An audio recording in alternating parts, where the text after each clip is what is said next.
Lauren is skeptical. Is it really working? Did I fix it? Okay.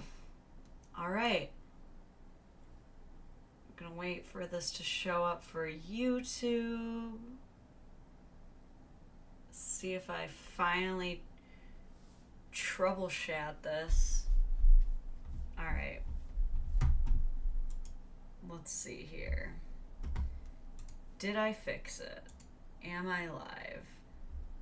Okay. It says I'm live. It says, allegedly, 50 of you are here. Whew. Okay. Wow. Thank you for your patience. That was, I don't know. Apparently it's just a season for tech trouble. Okay. Because I signed in today and OBS was like, no. Like when your kid just noodle bodies in the middle of the grocery store because you said they can't get a candy bar, and they're just like, Nyah! And they just sit there and they refuse to move. That's what OBS was just doing. So I had to quickly read some articles, and that's just the season that we're in. Yesterday, and first of all, why are they sending kindergartners home with Chromebooks? Like, I kind of get it. I kind of appreciate the commitment to being technologically driven, I suppose. But, like, do they know how tiny these kids are? They can barely slug these Chromebooks over their poor shoulders. So anyway, my 7-year-old comes home, and I'm like, hey, how's school? And she's like, good. Anyway, my computer's making a bunch of weird sounds, and the lady sounds a little bit different than she's supposed to, and she just keeps repeating the same thing over and over again, and now it won't turn on, and I'm just like, good morning, Cameron. Thank you so much.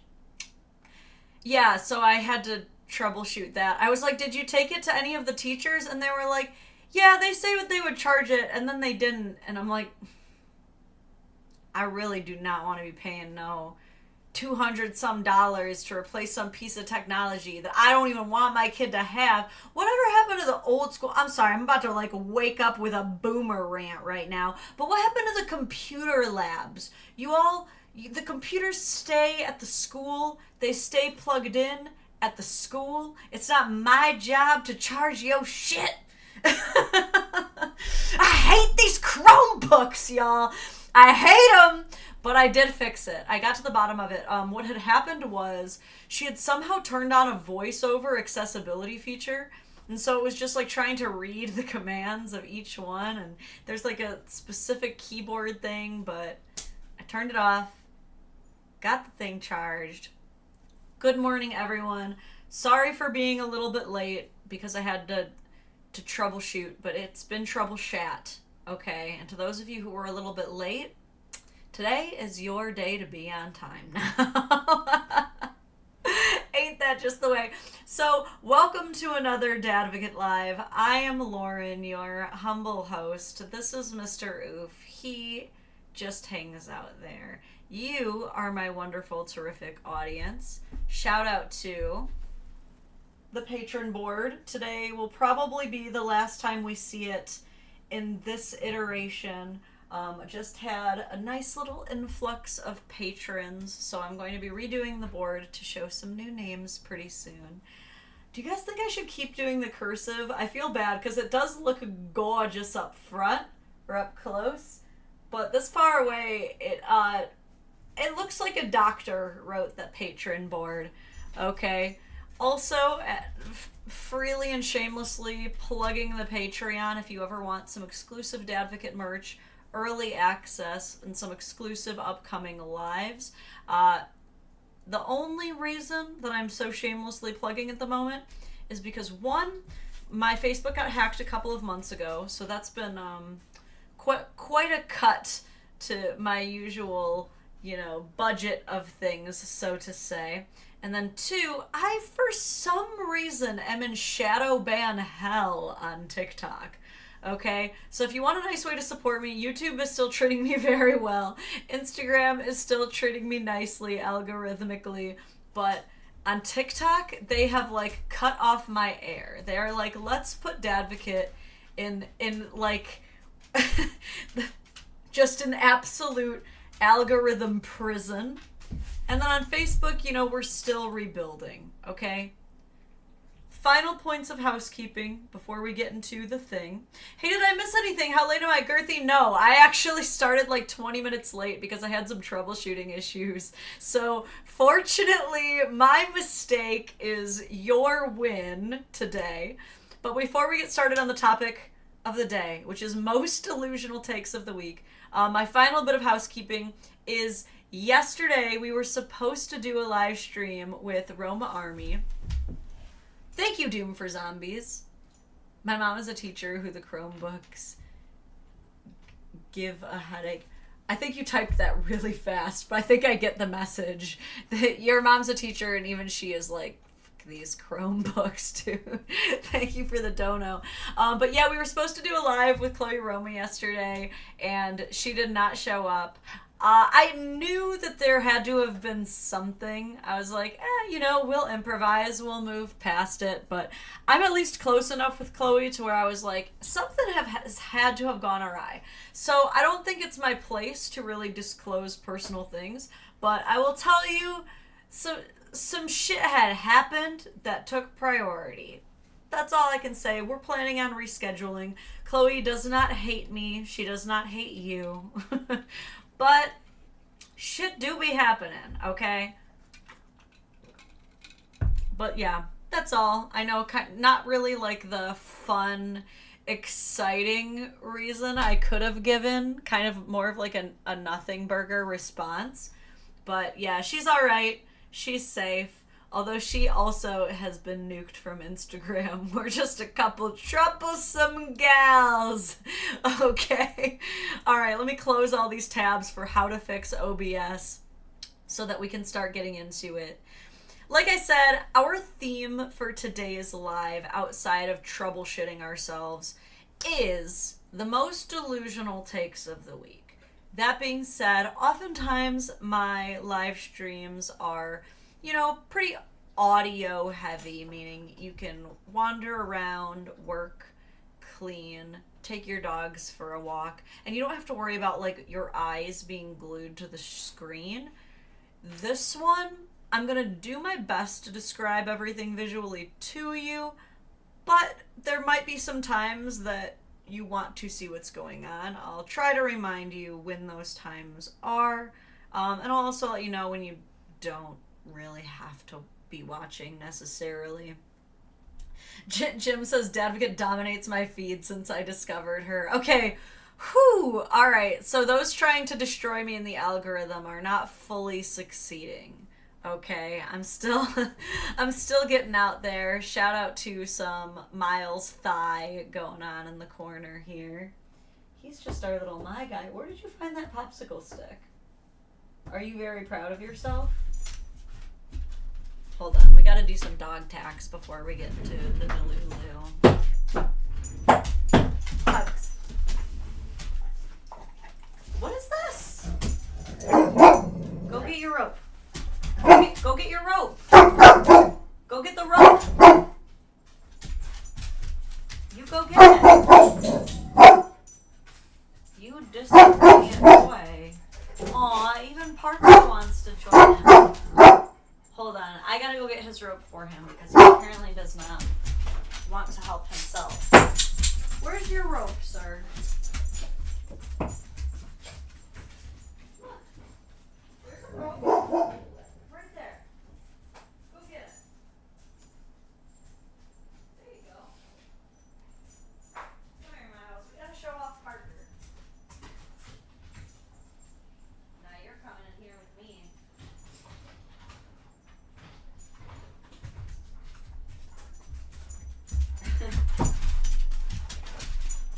I was gonna show off Parker's new hip support suit that you guys got him, but he's chilling, and I don't want to disturb him. So, fun fact about Miles before we get started, he was abandoned in a box outside of the Detroit Humane Society, and I saw a post that was like, this dog and his brothers and sisters got abandoned in a box outside of the Detroit Humane Society. And at the time, I had just been told that Parker, our older dog, is an elder and in his quote-unquote final years. That veterinarian is very lucky I did not choose violence as she uttered those words. But I was told that if you get your elder dog a puppy, it can sometimes extend their lives. So when I saw Miles, I was like, that's the one. That's the dog. I saw that cute little brindle. But the thing is, Parker is the dog that you get that makes you think you're ready for another puppy. And Miles is the puppy you get. What's TJ been up to? He went back to school, so he's been busy with that. He's working. He's going back to school. But every Sunday at 7:30 p.m. EST, you can catch him streaming Dungeons and Dragons. Okay. It's enough troubleshooting. It's enough Miles lore. And it's enough on my handsomest husband. Let's get into some prime homebrew, piping hot delusion. Starting with this video, let me cue it up. Bet. Okay, good. I'm gonna get the volume off. So for this one, actually, my audio heavy listeners, this one is actually not very reliant on a visual. It's just a girl's face, and it's more about the text overlay, and since the audio is copywritten anyway, we're not going to play it. So let me read what this text overlay says. He got the kids for the first time in 5 weeks, said he was afraid to get the Panini virus from them. He pays $78 a week in child support. That's all I'm worth for raising 5 kids alone, sacrificing the chance to go be a slave to a factory so somebody else isn't raising them for me. I feel like a slave to him, a slave to my children, a slave for peace. Now we get into the real meat and potatoes of this post. 50-50 custody is the worst thing that can ever happen to a woman. I sit alone and cry while he has my babies, the ones I carried, the ones my body nourished, the ones I go through hell for. God hates divorce.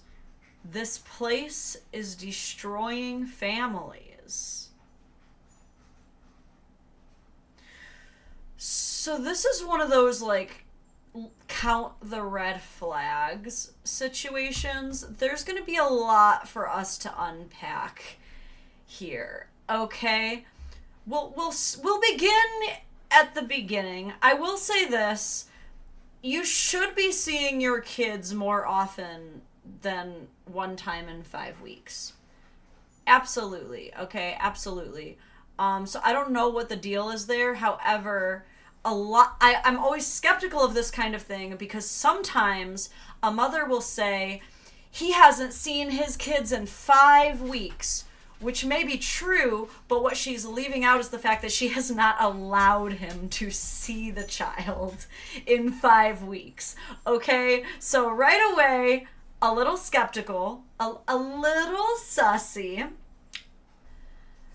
As far as the excuse, he was afraid to get that's why I'm like, I don't know who to believe here because you obviously would not have it for 5 entire weeks.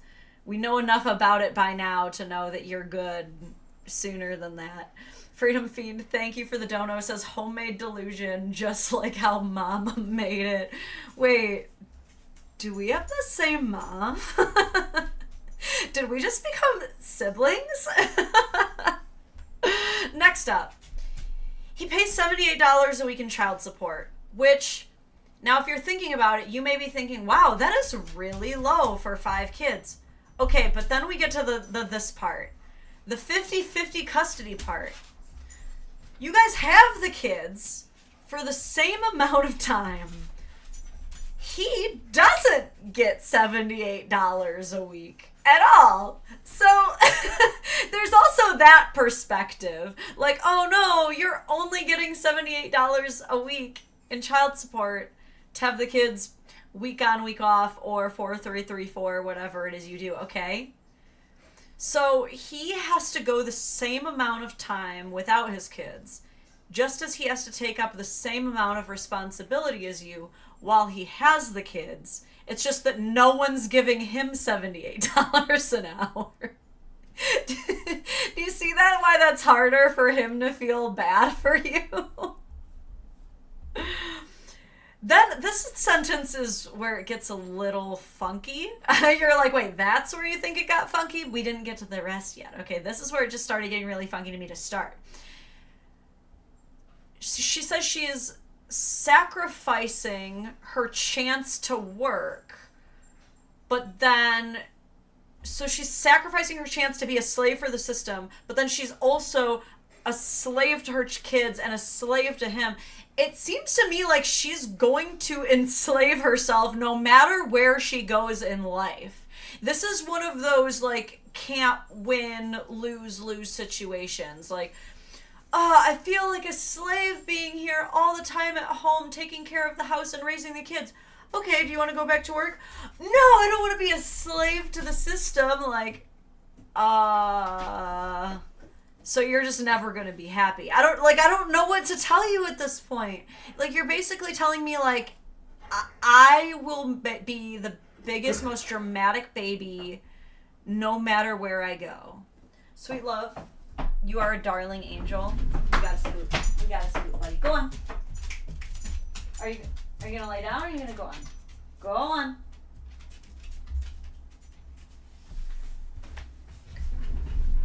Puppy time, man. You guys are like, how dare you send Miles away? And it's like, here.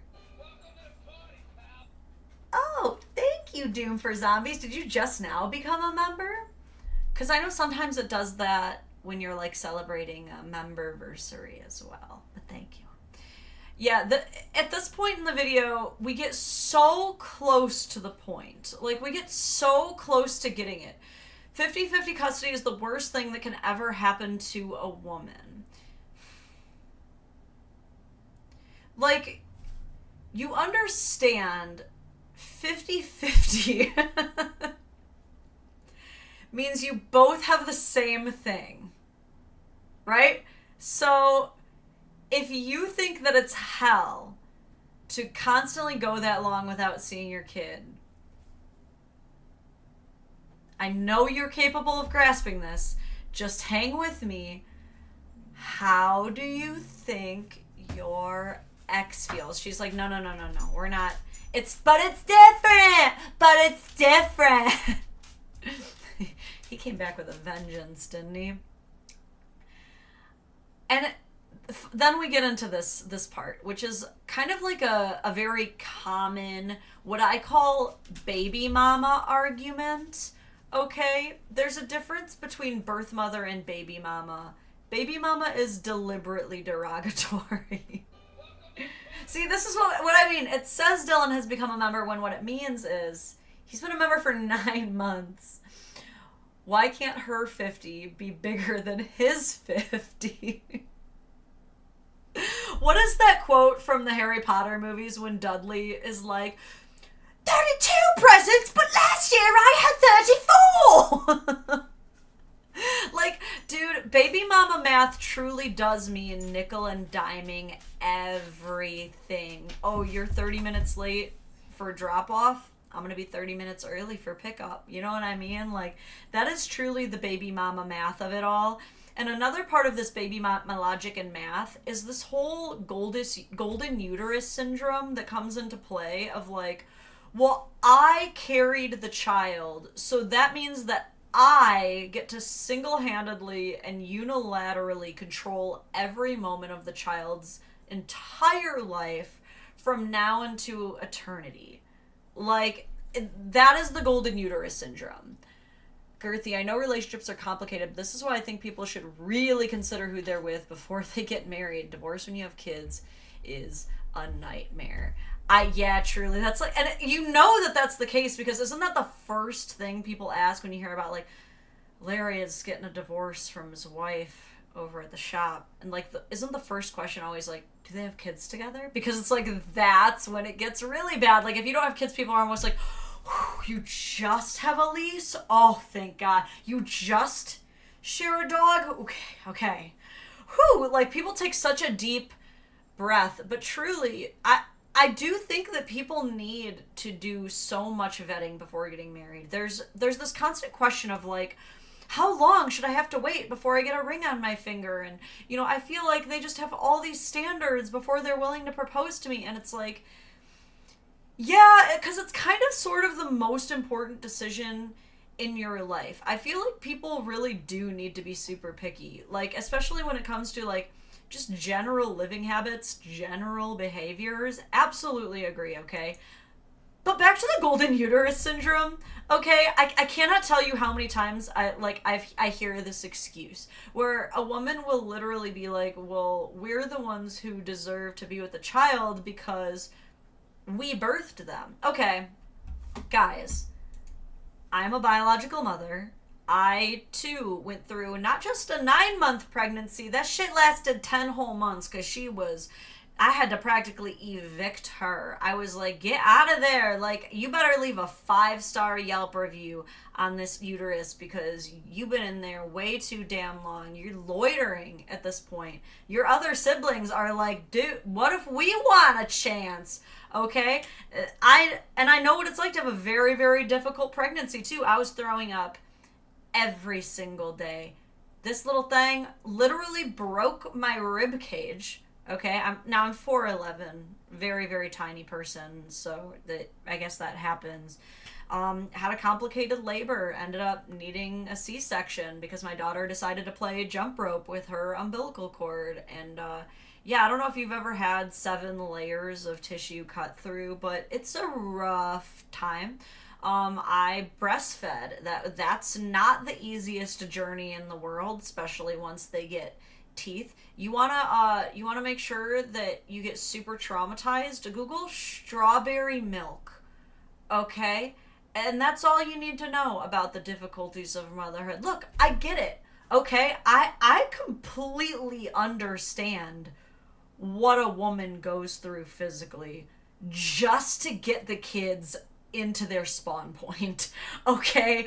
I understand that better than a lot of people. That being said, let's assume your kid lives to be 80 years old, right? And wherever you decide the starting point of life is, be it conception or when they take their first breath in the world, if you do the math on how long you were really like the sole provider for that child, we're talking like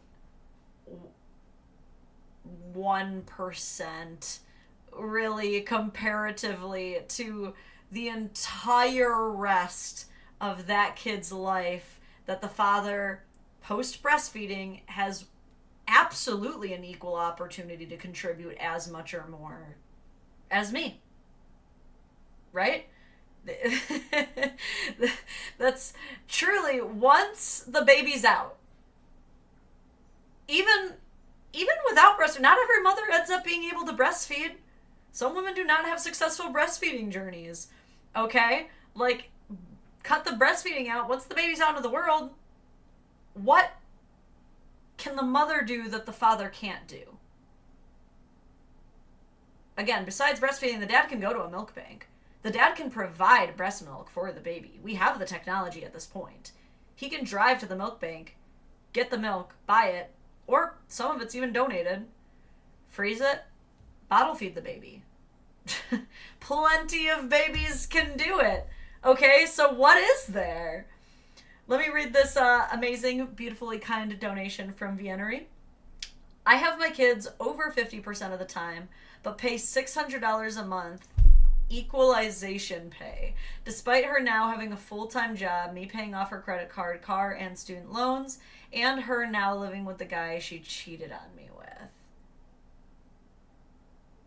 They really do beat you down. Like, truly, like, and a lot of people will say, dude, such a win. Like, you are getting off so good because you get to see your kids half the time. I know so many men who would, reading your comment, would still punch their own brother in the face just to have that situation.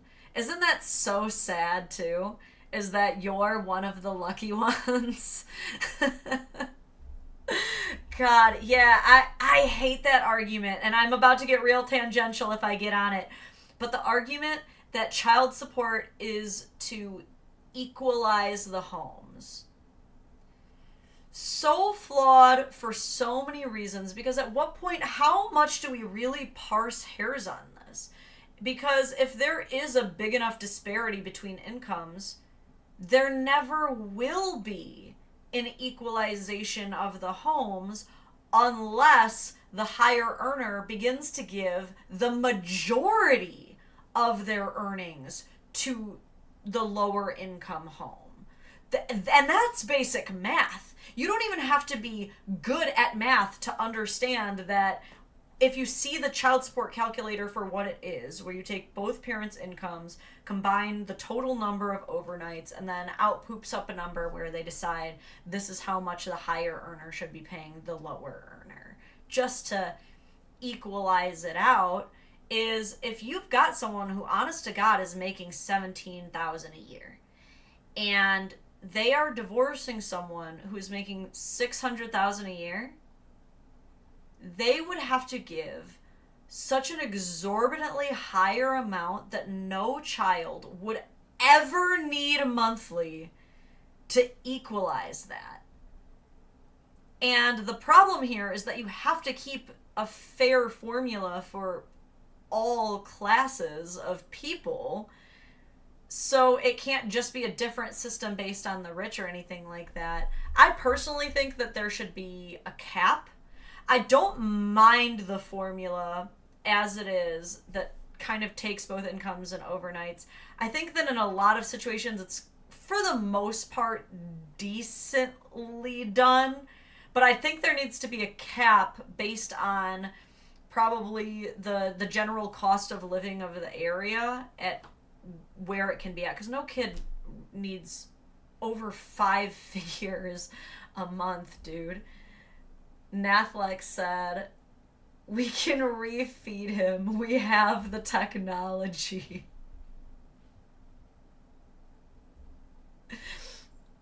Oh man, sorry, I'm reading some of your other comments. That's why they do cap it in some states. Texas used to have a cap, but removed it a couple years ago. It's hard not to get your tinfoil hat on when it comes to these kinds of things, because it's like, these states have no incentive to cap it. Why? Because the child support office keeps a certain percentage of all of the child support paid into the state, and their excuse for keeping this money is to basically pay for the cost of hunting down the child support in the first place. They're basically like, look, we repoed that cash for you. You weren't going to get your baby daddy to pay up on your own, so we get to keep a cut. And a lot of people are on board with that. But what that also means is that if they can get away with just wringing out an exorbitant, like unreasonable amount of child support, they will. They sure will. Because, like, I think so many people are just sick of welfare programs, and they see them as, like, this terrible thing. Like, these welfare programs, all of us taxpayers have to pay for lazy people. And so they want any excuse for the taxpayers to not have to cover it. And so that is exactly why when a woman applies for any one of these welfare programs, she has to cooperate with child support. They're literally like, oh, you want this bridge card? Give us a name. Name the father. We don't care if it's really him. Just name somebody that we can serve with child support, and then you can have your bridge card. That is the way it works. You can try and argue with me if you want, but those who know that that is exactly how it works, at least in the US, okay? Haven't traveled too much, but I heard Australia is a little icky in this department. My final note on this kind of unhinged take here, okay, is the whole God hates divorce bit. I think God, I don't want to get too religious here. You guys know that I'm not the most religious or spiritual person, but I did go to Catholic school for most of my life, so I feel like I at least have a decently educated take on what God probably would or would not condone based on traditional religion and Bible. I think that God hates divorce the same way everyone hates divorce. No one really wants divorce. Even the people who like have divorce parties, very likely that was not plan A.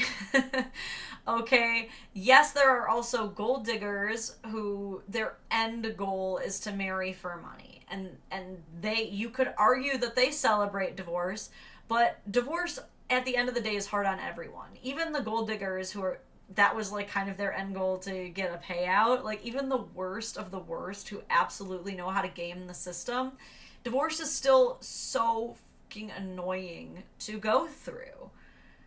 That doesn't mean, though, that God will hate you if you get a divorce. Okay, that's not what that means. So it sounds a little bit like Steven Crowdery, like this. It's the implication. It's the implication that people shouldn't be allowed to get divorced. Like, whoever is the one who is saying things like God hates divorce, like that's probably the person who got divorced. Quite frankly, sorry if I'm calling anyone out personally, but you should know that that's what we're thinking. It's like, oh, you're probably the one that ended up getting divorced. And you might not even be very quiet about it. You might be like, yeah, I'm the one who tried to keep the family together, and yes, they're the one who failed at keeping our family together after making a lifelong commitment. You might be like, yeah, I tried to keep it together too. Okay? It's... And I see Samantha saying divorce is not approved by Christianity. It's definitely, they would prefer you did not. They would really prefer you don't. But trust me, the higher power will understand if you have to. Okay? Some people have to. Alright? Hold on, there was something else I wanted to respond to. Oh yeah, I wanted to respond to Rory saying no fault divorce is crap. I wish that there could be a kind of fault divorce. Like, you should be allowed to get a divorce for any reason. You shouldn't have to, like, prove something to get a divorce. Because, like, first of all, why would you want to be married to someone who desperately wants to divorce you and only doesn't because they're legally not allowed to anyway? Like, I would never want to keep someone a prisoner if they hate me. So you should be allowed to divorce for whatever reason, but I think that if there is fault, you should not be entitled to alimony. And in some cases, child support and custody. Okay? Quite frankly, like sometimes, I was just talking about this on another stream, that most judges in family court don't care if someone cheats. They don't care. When it comes to determining custody, most of them are like, whether or not they lied to you, gaslit you, made you feel like you were crazy, uh, accused you of being a bad person for accusing them of cheating, and now they've literally impregnated someone else. Like, that doesn't play a role in whether or not they're a good dad or mom. Like, most judges are like that, but sometimes I'm kind of like, I think maybe it should be kind of taken into consideration. Maybe a little. Freedom Fiend says, God hates divorce, but he hates loveless marriages. Samantha says, my mother-in-law got your ex. Wait, sorry. I'm reading this too complicatedly. My mother-in-law got excommunicated for getting a divorce. Oh, shit. Is that by, I'm curious, by the Catholic Church? Because I don't know how often they're doing excommunications. I never heard of anyone getting excommunicated in my church. I feel like my side of the state kind of understands that to be more of like a Jehovah Witness, Mormon, Latter-day Saints type deal. And then one more. Doom for Zombie says, she didn't want divorce, but clearly didn't like her baby daddy, so what is the win for her? Yeah, it sounds like this is maybe a very complicated story. You can never really tell just by looking at one person's TikTok. I just had to comment on the overall message here. I read 50-50 is the worst thing that can ever happen to a woman, and I was just like, God, ain't that always just the baby mama way, too? It's always like a woman will literally get like an 80-20 custody split where she gets the 80 and dad gets the 20, and will be like, I'm gonna miss my baby for 20% of the year. Not a single consideration, not a single solitary thought that, damn, he's gonna be away from his kids for 80% of the year. While she's literally crying about, like, this sucks. Every other weekend I won't be able to see them. This is the worst thing that could ever happen to any mother. This is so cruel that anyone would ever do that. By the time the child is 10, they will have lost 8 years with their dad.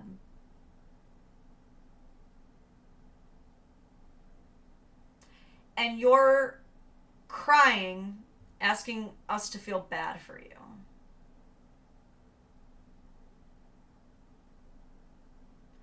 Right.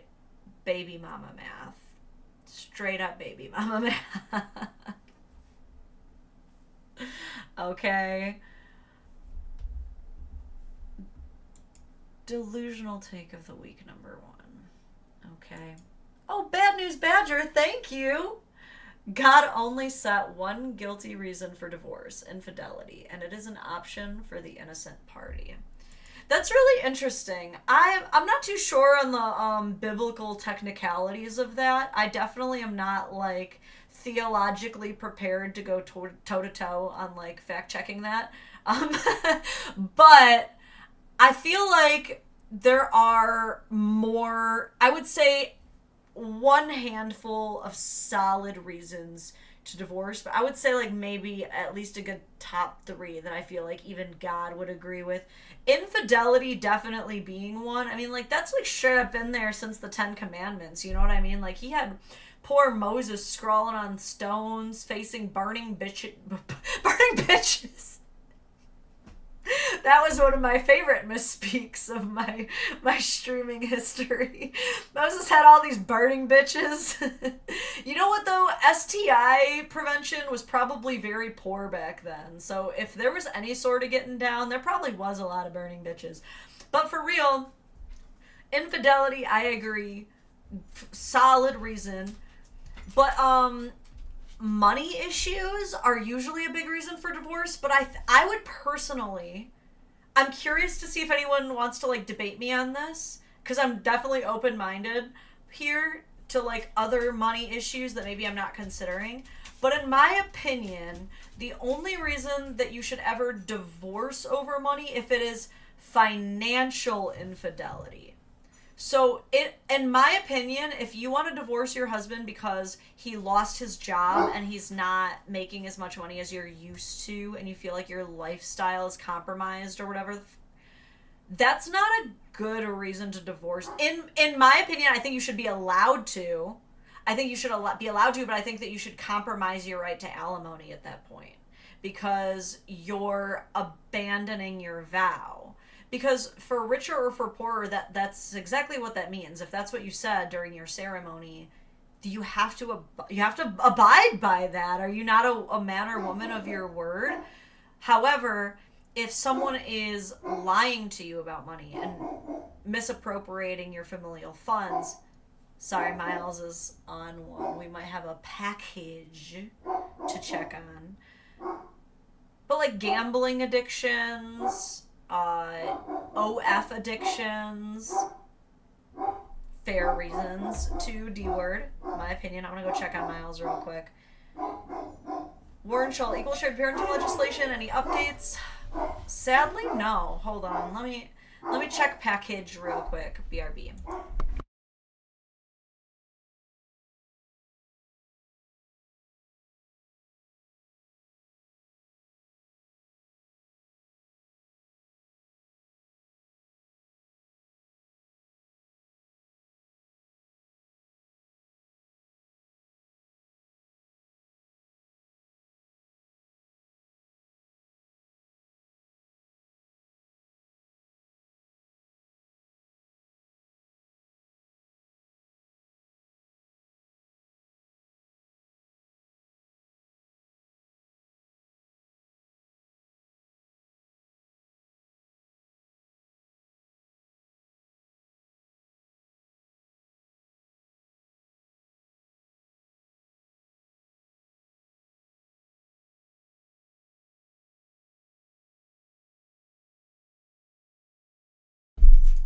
Okay, I'm back. Someone came here to repair windows, but they were at the wrong house. Oopie. All right, I just saw another super chat. Matthew, thank you. So glad I'm outside of the Christian God's influence. What about the other gods? Careful. That's just one though. Yeah, look out for all the rest. Okay. But and then also, yeah, sorry, we were talking about good reasons to divorce. But also the ABUSE word, quite frankly. And it doesn't have to just be limited to physical. If you are not speaking well to your partner, and this is something that Miles, dude, now he wants to protect the whole neighborhood. But he's supposed to be there. You don't have to protect Miss Claire. He's like, okay, I'll calm down. The counterpart to Burning Man. Burning Bitches. That's it, guys. We're starting our own festival. It'll be right up there with Fire Festival, guys. Okay. But yeah,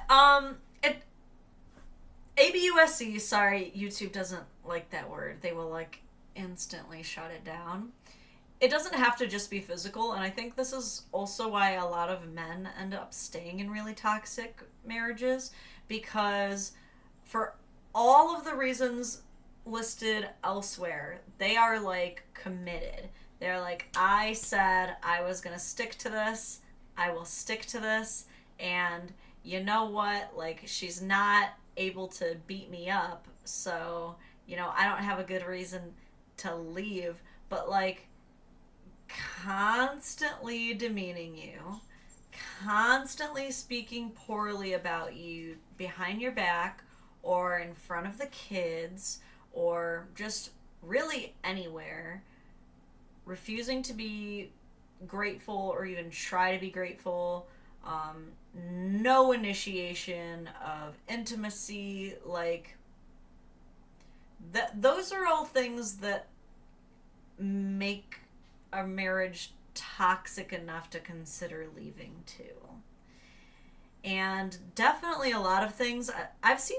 I've said this before as well, but like, I've seen people work through egregious shit as long as both parties are accountable and communicative.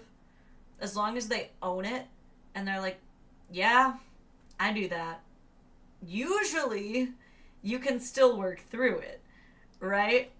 But it's when one person completely stops trying that, I don't know, like, what are you gonna do? What are you gonna do? Stay in a marriage where you're the only one working? Is that what God wanted?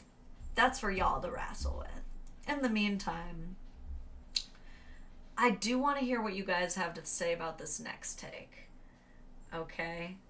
I'm going to read a couple more of your comments, though, first. Zartan says, mine used to call me all kinds of names for not seeing my son, so I posted the custody order.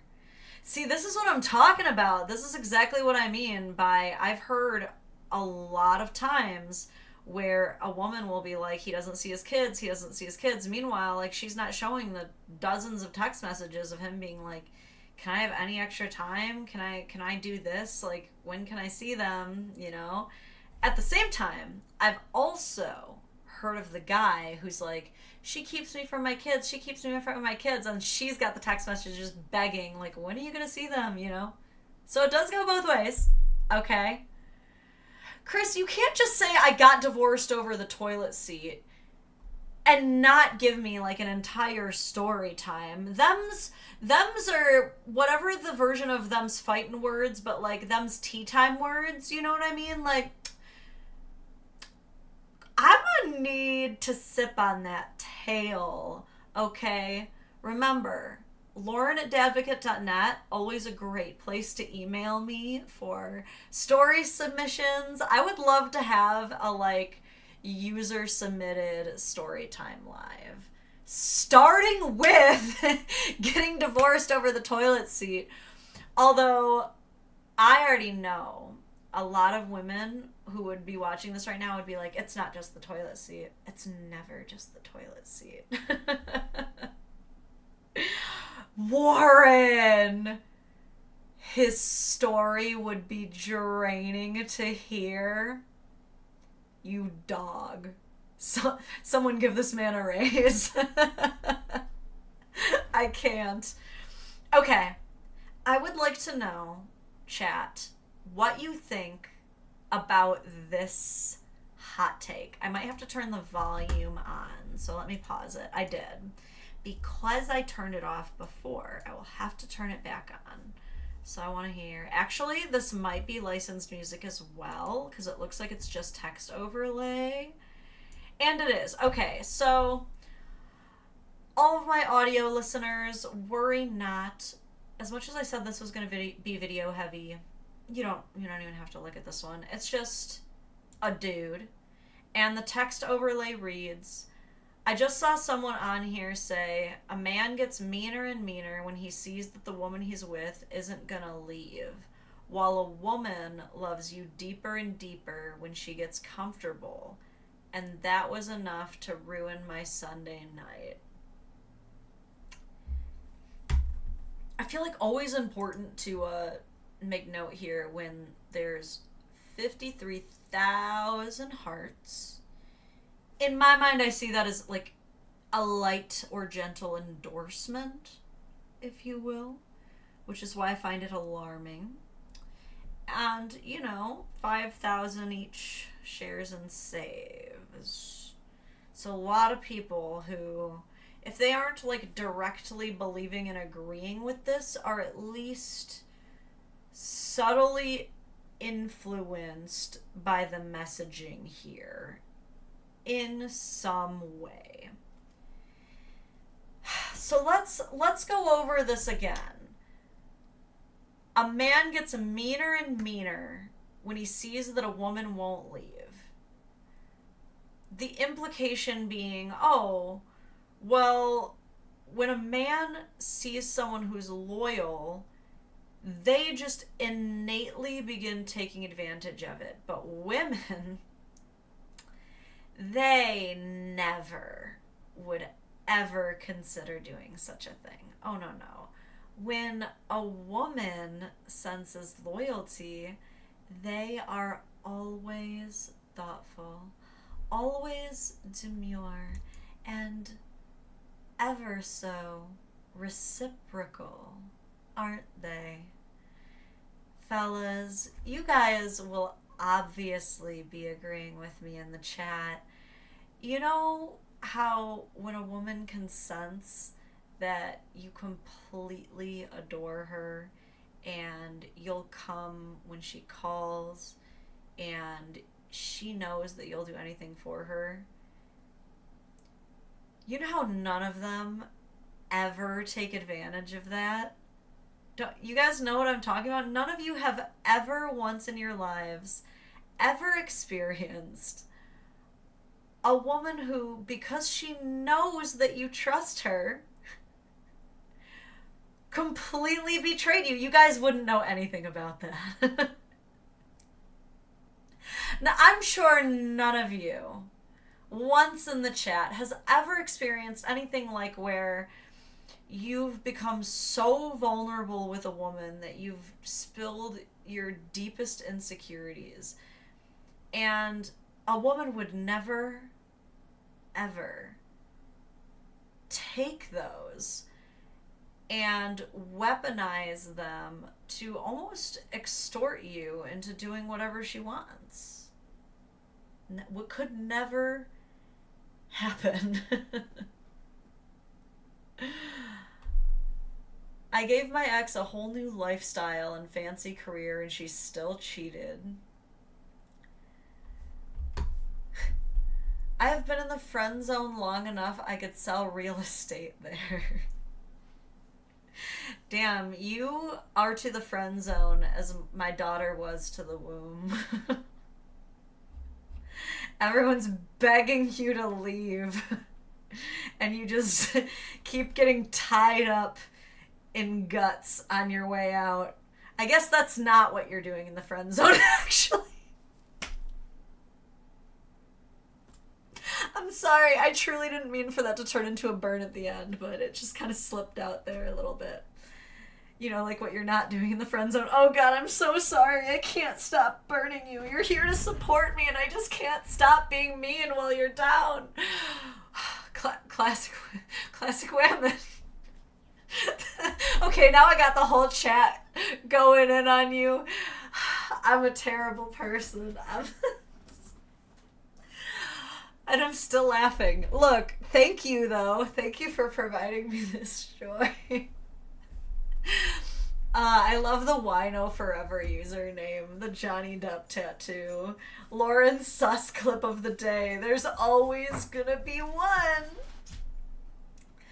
Yeah, man, like, I'm not even saying that women are more likely to be savage to a man who's loyal. I'm not even saying they're more likely to, but I am going to call bullshit on this assumption that men are more likely to. Okay? Because, quite frankly, like, we could go there. We could bring the numbers into it. Who divorces more? We'll start there. You could argue, oh, well, men stay meaner in the marriages that they're in. I don't know. I don't know if there's data on who is meaner. Okay? I don't know. But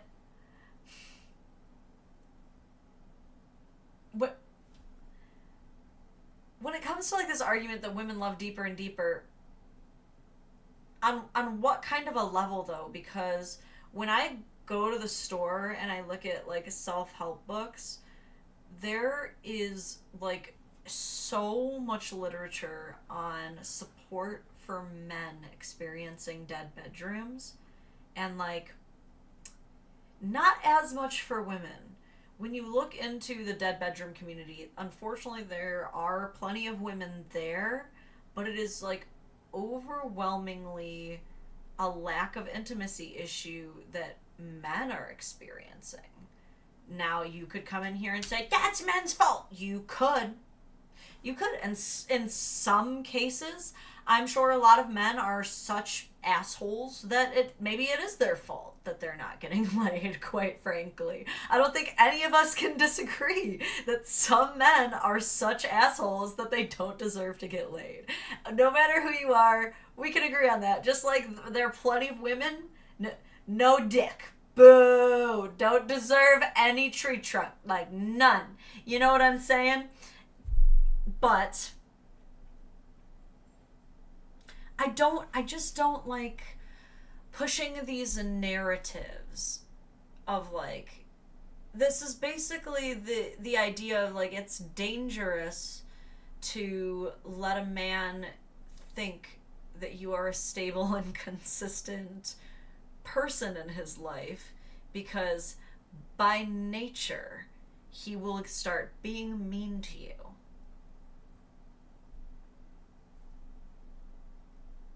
What in the fatherless behavior? Like, tell me you didn't have good male role models growing up without telling me, because for God's sake, like, even those of us who have been deeply hurt by men, which I'm sure is all of us, like, a lot of us at least can think of enough other good men who got us through that to decide, yeah, maybe best not make empirically large sweeping judgments on an entire gender. But not all of us. Doom for Zombies, thank you for another dono. I mean, it's hard when men and women act so differently to the same thing. Hard to, like, not compare and try and rate the two, basically. I'm trying to guess. I'm curious. Why are you guys scared of the like button? Vash, you are, like, my biggest hype, man. Thank you for that. Okay. Dare we go into the comment section? Dare I torture myself? Oh yeah, look at my comment that has 0 likes. No one... I tried so hard to come in for you guys. I said, my man has been telling you telling me I love you more than yesterday and less than tomorrow for 10 years. This isn't all men at all. Slept on. Dadvocate's reasonable takes ghosted.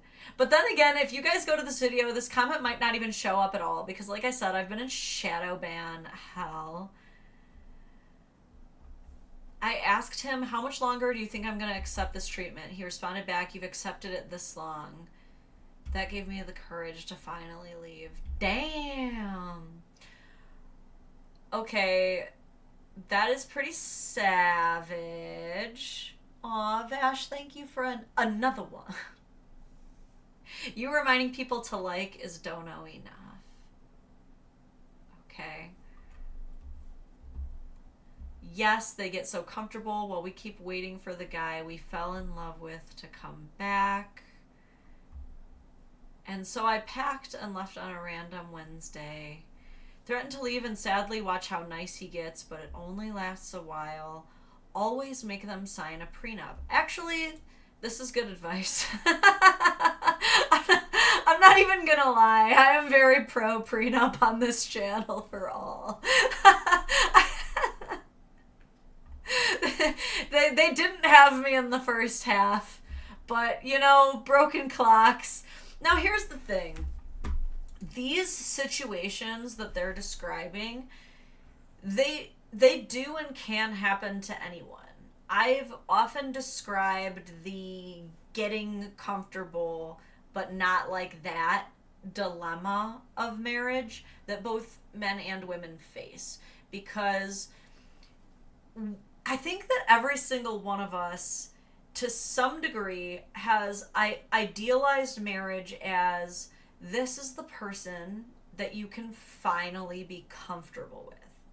No? Like, is that not the dream? Is ideally This is a person that you can fully let down your hair around, you can be silly with, you can be embarrassing with. They'll see you through your highest highs, your lowest lows, and you can just breathe. Right? Doom for Zombies, I'm going to read this in just a second. At the same time, you can't get so comfortable that you stop putting in effort. And a lot of times that is what happens on both sides. We'll see good men and good women who want so badly to be good husbands and good wives get into these marriages, and they give it their all. They truly like put their pedal to the metal. They start going on the speed ramp, and it is affection, effort, cooking, cleaning. You want childcare, like, I got you, let's have babies, like, in it to win it. And sometimes, and I think we all have the proclivity to do this a little bit. I will catch up to the super chats, I promise. I think we all have the proclivity to a little bit, if someone starts doing things for us, we don't really resist much, do we? Like, not many of us are going to be like, no, stop paying for my meals. No, wait, what? You want to, like, take me out? Stop. Don't do that. A lot of us, it just kind of turns into what we call, like, silent chores, where no one's even noticing it anymore. Even I have caught some of the silent chores and been like, oh my God, I've truly been neglecting that TJ does this. You know, for example, he went out of town, and I was like, why are all the cats meowing at me so loud? And I was like, oh my God, because TJ feeds the animals. Like, TJ is always the one feeding the animals, and like, to a point I don't even think about it. And when you are actively practicing self-awareness and gratitude in a relationship, in a marriage, which you have to do. I'm sorry, people who say marriage doesn't take work probably aren't doing any in the marriage. You know what I mean? It does take effort.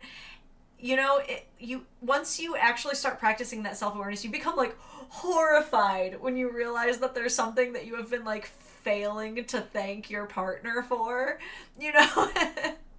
But it definitely takes a lot to get to that level. Okay.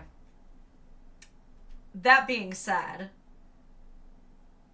some people, unfortunately, they don't practice that self-awareness, and so they do invisibly just let people take over. You know, like, almost completely. And then they really are blindsided when they're hit with the divorce papers, because they're like, wait, what? I thought you liked doing all the chores and cleaning up after me. Okay, let me finally catch up to the super chats. Doom for Zombies, thank you so much, says, hard to get a good comparison. Also, Lauren is getting so much of my money, my bank thought there was a problem. Man, sometimes they just be throwing a fit over nothing, though. Like, I'll be like, no, I really do want to be here making this simple $5 purchase, I promise. But I get it. I was just telling you about, like, these OF addictions that are ruining families. They're like, oh, no, we don't, what is going on? It's the cam girls again. Cameron says, even burning bitches are right twice a day. I think that we can all agree burning bitches probably have a higher success rate than that. That's their... them harpies be on some things. It's Kyle Yo. Thank you so much. I'm wanting to have a poly relationship limited to 3 people. My partner agreed, so how should I find an additional lady without causing discomfort? That's one of them. Only your partner can answer questions. And they're gonna have to spell it out for you. Because it sounds like this is a new thing, right? They're like, okay, but the fact that you said, I don't want to cause any discomfort tells me that you're like pretty sure that it's a fine line. And you are right to think that, because it is. I have a pretty big poly audience, actually. You'll probably see a few like popping up in the chat who are like already gonna have their own guidance on that. But since everyone is such a unique snowflake, I would truly just put the ball entirely in her court and be like, ideally, what do you think? And she might need a few days to think about it, which is fine. Like, you already have one willing and hot partner. You're not in the dire straits. You know what I mean? People who are poly who don't have a third partner are allowed to chill out a bit. I got people in this chat in the fucking droughts out here, my brother, covered in goddamn cobwebs. So no matter how you go about it, you can breathe a little, you know what I mean? You still got one bean to flick at all times. You're doing better than most. You know what? I actually wrongly assumed. You just said partner. You know what? I'm sticking with it because everybody has a bean of some kind. All right? I'm sticking with the verbiage. All right? You got to ask her, like, would you prefer to be the scout? Do you, if you allow me to scout, at what level do you want me to, like, hard cap the language? Like, would you like it to be, like, very soft flirting? Do you want me to get right down to business to defeat the Huns, where there is as little to no emotional connection, and it's basically just like, listen, we're trying to get it in. You down? Like, how do you want... You gotta have a war strategy. I want y'all in there like the Jarls of Whiterun with your map and your flags, okay? And you gotta like play this out, because it's you never want to be that creepy couple where the friend group like gets together behind their back and they're like, did they approach you too? Dude, they've been approaching all of us. You know what I mean? You gotta play right. But listen, I also am just a monogamous lady, so I might not be the best for advice. I'm out here like, oh, I don't share my food. But you guys, I appreciate the open-mindedness. Me, I'm like, oh, that is all mine, brothers and sisters. I apologize. I might be able to get you the TJ striptease. We are still trying to soft launch. We're still trying to rope him into that. Word has it, if it makes me happy, he just might do it.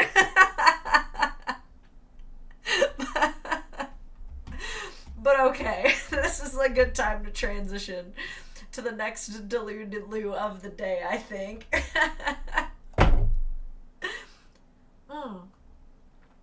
Also a good time to remind you guys, make sure you hit like on the live. It like super helps a lot. Like, you guys have been super sweet with the donos, and it really helps out a lot, actually. Like I said, I'm not trying to be a panhandler, but it super helps. I appreciate all of your guys' support. But also, liking the live stream helps shoot it further algorithmically. If you have not subscribed yet, we have a lot of fun on this channel. We really do. Lots of good videos, lots of good shorts, lots of good lives. I'm a little biased, a little bit, but these guys agree. Most of them. Sometimes I need to calm down, but overall it's a good time. And with that, let's get right on to it. This one's wild. I think I can have the sound on for this. No, I don't think I can, but still.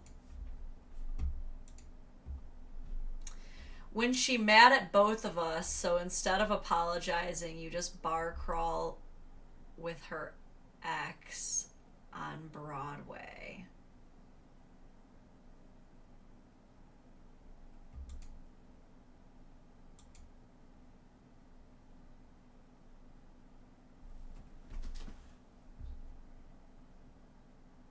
Power move? just delusional?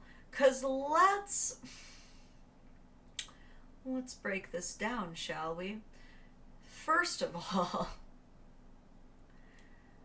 why is she mad at both of you? Fellas, let's make that the first priority. Why is she mad at both of you? Because doesn't it make sense for her to be mad at the person that she's dating? Why does she currently have any beef with her ex? Girthy, hey, I went away for a while to make a sandwich. What did I miss? You came in at the perfect time. All of the context you need is right here. And I was just about to chomp into the bit, sir. Okay, welcome back.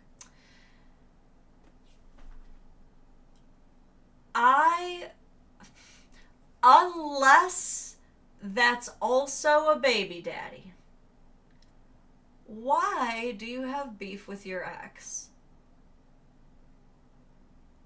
Look, I can understand sometimes why my husband may be having a disagreement with, like, the mother of his child over their child. I could maybe understand that. Assuming there is no child, there is no reason for you to have beef with your ex, because there should really not be any reason that you guys are, like, that incommunicado. Truly. Not that you're never, ever, ever allowed to even talk to an ex again. Some people end on great terms with their ex, and that leads to future resources and networks in life. I've heard of some people being introduced to their future spouses through their ex. You know what I mean? For some people, they know how to end it on good terms. But it is a little sussy to me that she's beefing with the ex. But now we're here. So I have some other questions. Do you think it's just this guy, the current boyfriend, who's not apologizing? Or do you think the ex is also not apologizing? Do you think that this is, like, out of solidarity together?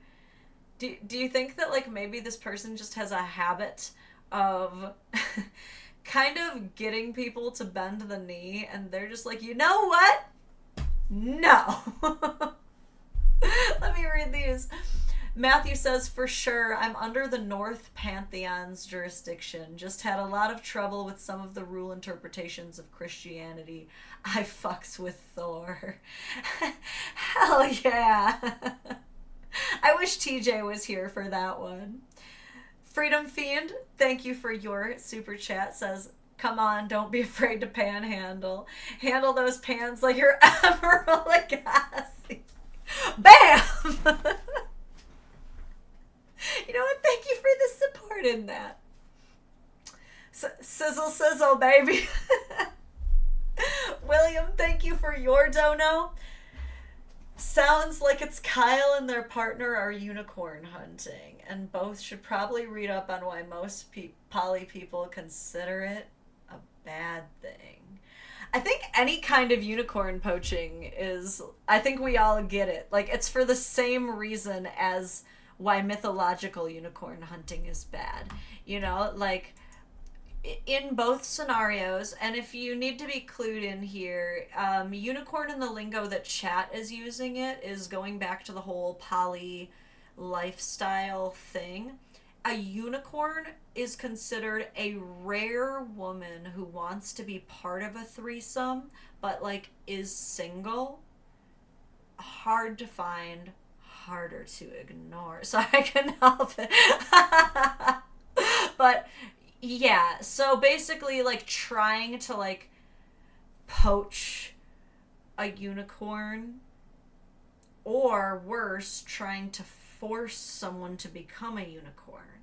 I can see why that would be frowned upon, both in the mythological, fictional chambers of the universe and the deeper, sexual corners of the universe. Sup, locksmith Jeremy. Just saw that you hopped on in. Hey, how's my favorite YouTuber, Joshua? I am blessed. Yeah, we were just judging this scenario and wondering. I just need you to vote, chat. I need you to... Okay. Do we dub this decision a power move or just delusional?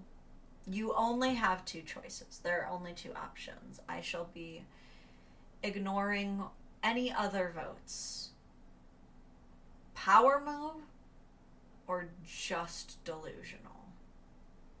Okay?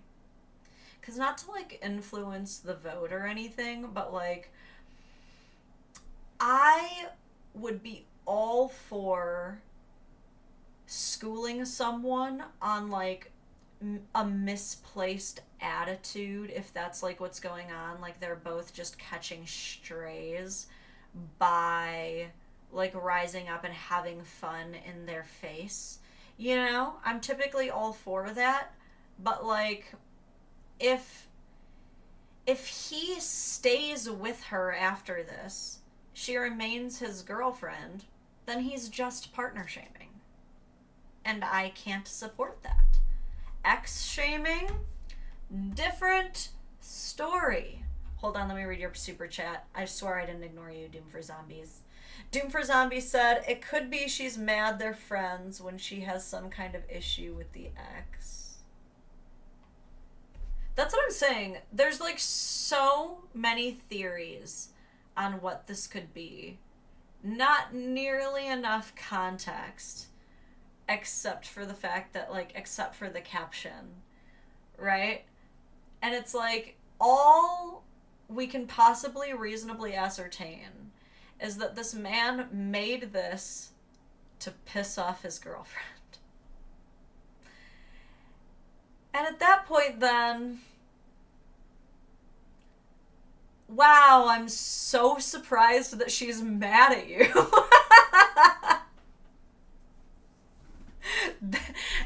Correct, Joshua. There's levels, and there are levels here. Okay? She can't keep him in her pocket if they're friends. Yeah, like, how did he become friends with the ex? Were they friends already? This is very silly to me. And how often is this poor ex gonna get pulled in as, like, this ancillary character who only gets used as, like, bait for fights? Like, what a perfect time to screen grab, because truly, like, he's just got him by the throat, don't he? Like, you are just a pawn, you are just a tool in my machine to antagonize my girl. Is it fair to do if she's the one who started it? I don't know. I don't know, man. Did we get a vote? Nobody voted. Or I missed all of it. Most people are saying power stroke. A power move where he had a stroke in the middle of it. One-man band. It could be an odd situation like mine. My ex-wife and my fiance are best friends and would do this to me comedically to show me I'm being a moron. Yeah, dude, I follow this account. You guys have probably, a few of you have seen them. They're called the Moms of Tampa on, like, every social platform. And it's the baby mama and the stepmom.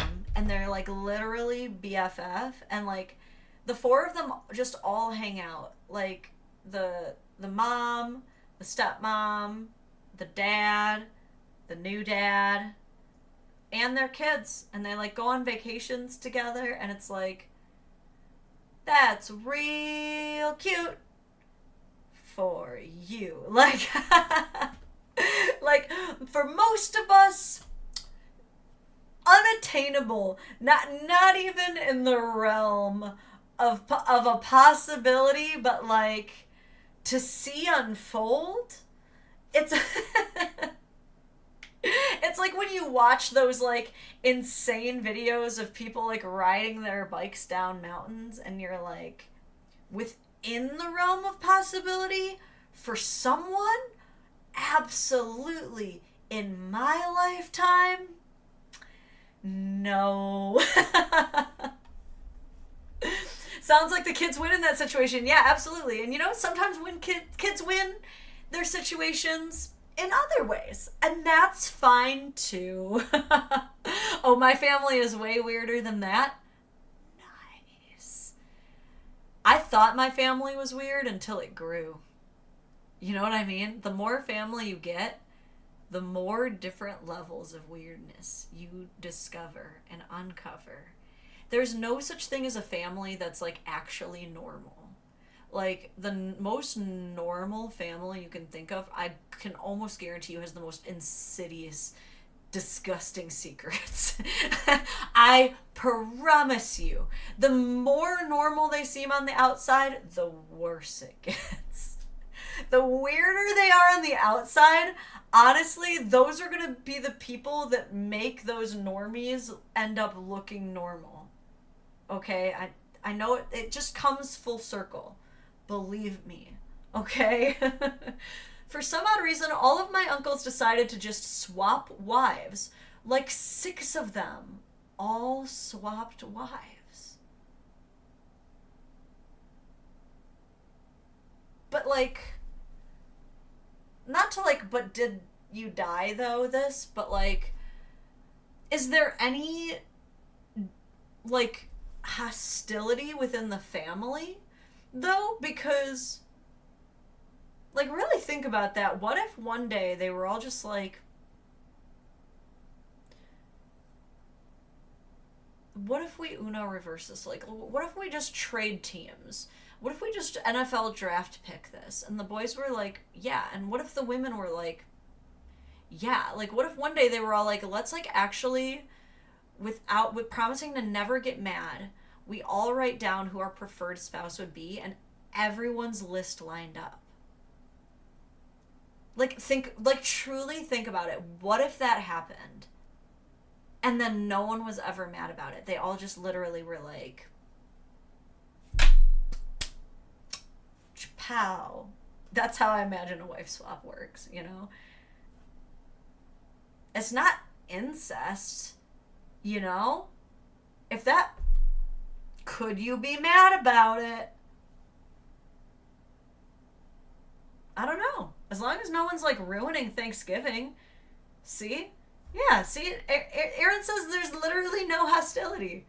I love that for them. It's very Judd Apatow, but like your life. I love that. Okay.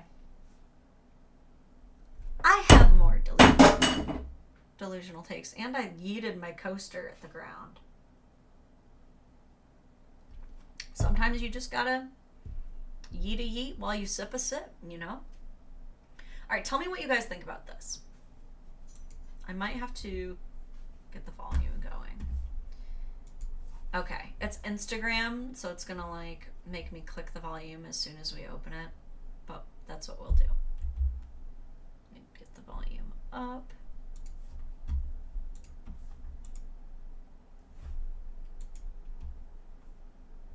Regularly, you start hearing some hurtful things from women. Because as soon as you start putting on a little bit of muscle, women will come up to you unsolicited and go, you know, women don't really like bulky guys. And ladies, I'm sorry to break it to you, but we don't do it for you. We don't work out for women's attention. We work out so slightly smaller guys will ask us what we do for workouts. If I wanted to impress women, I would learn how to listen and start being emotionally vulnerable. But I can't do that because it cuts into gym time. So next time you see a guy doing pull-ups, keep walking because that's not for you. That's so he can tell his buddy how many pull-ups he did and his buddy can go, wow, that's a lot of pull-ups. When you start going to the gym regularly... I'm going to read this real quick and then I'm going to get into my reaction. Cameron says, if you have to say it's not incest, we're already in foul territory.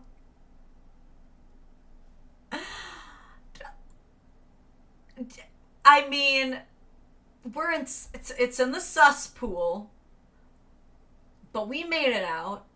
We made it out without going like full, you know, Cersei and Jamie on it, you know. We made it out of there, okay? Yeah, dude, I know that this is like a funny skit, but the whole women don't really like bulky guys. Can we actually talk about how that's actually a thing that I know that people hate hearing? Like, oh yeah, tell us more about problems men have. Like, I know that that's how people feel, but like, really, can we please give that a moment? Because it's a very untalked about microaggression. I'll say it because that's what the word is supposed to be. It's one of those things that it very subtly cuts very deep for a lot of guys. And a lot of you are like, oh, you want me to feel bad for dudes who manage to actually get bulky? Being criticized for being bulky? No! Because I've been trying so hard to get there. Like, I get it. I do also understand that, too. Because it's the same as when I see, like, a finely cut muscle mommy being like, I hate when people tell me I look too masculine. It's like, you look like a goddess. You have nothing to worry about. But it is still always aggravating whenever anyone feels the need to just unsolicited tell you that they think that your body type is unattractive. Especially if it's something that you worked for, because it's like, gee, I don't know what you want me to tell you. Like, it's exactly what he said first of all. Like, well, first of all, like, I did not do it for you. Very obviously. Like, we have just met. But second of all, do you think that your opinion holds monopoly on the greater public perception of how everyone in the world will view me? You know, we all have our own preferences. There are absolutely people who prefer the more svelte figure to that of a more muscular frame, and vice versa, as those of you with any body type I'm sure can relate to. Probably every big bulky dude knows what it's like to have the girl they want choose some guy who looks nothing like him over him, and the other way around as well. You can never really control the type of person that someone will be attracted to, but to like have the narcissistic egotistical mindset of like, well, this is what I like or don't like, so that must mean no one likes it or doesn't like it, right? I've seen this before with people who feel the need to go up to someone, let's say, with lots of piercings and say, I don't really find so many piercings like that attractive. Like, okay, but you can understand that there are some people who literally fetishize that, right? Like, surely, though, you do understand that plenty of people do. Otherwise, they probably themselves would not have a pierced face if they did not find it attractive. Right? Like, that's your style. That's your opinion, and so you don't have to pierce your face. That's totally fine, and you don't have to get muscular. Like, truly, God, that would be a great comeback as well. Like, oh, you don't like muscular bodies. It doesn't look like you're close to having one, so don't worry about it. Bad News Badger, so good to see you again. I am fat and worked really hard to get there. You have no idea the dedication it takes to do absolutely nothing.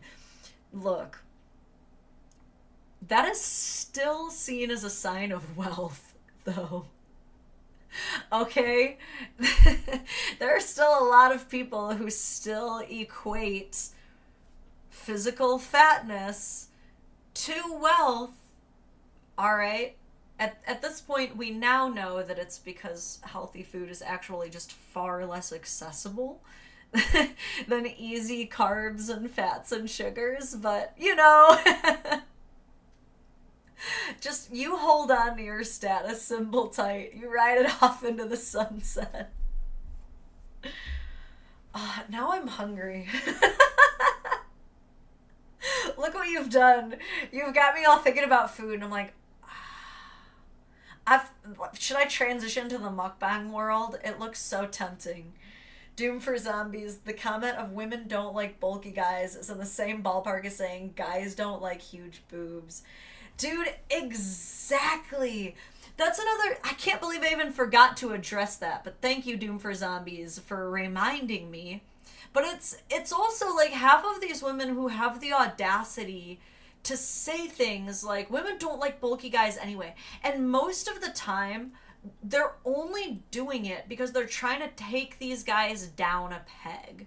And maybe the guys that they're saying this to, maybe they did say something patriarchal or misogynistic. Maybe they did, but coming for like physical fitness, it's never gonna be a move that actually works, especially because of course these same women would absolutely in no world tolerate it if a man walked up to them and was like, you know, guys like women with bigger boobs.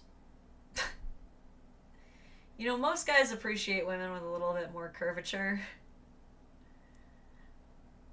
I think that most police officers would actually let the woman slap you, quite frankly. I don't think you'd get much heat for that. And look, that's not me condoning that. I'm just saying the realities of it is I honestly think you'd get away with it. Freedom Fiend, remember, if someone tells you why you're not attractive, they're giving you implicit permission to tell them why they're unattractive. Oblige them. God damn it, you got me there because, you know, I say a lot on this channel, I do not believe in going for physical appearance. I believe in going for behaviors, ideologies, thoughts, things you've said. I do not believe fundamentally in any benefit or progressive debate standpoint for going for someone's physical appearance. It's just bleh. However, I do believe in intellectual consistency, and this is where I'm a little bit like, is lawful chaotic a thing? Because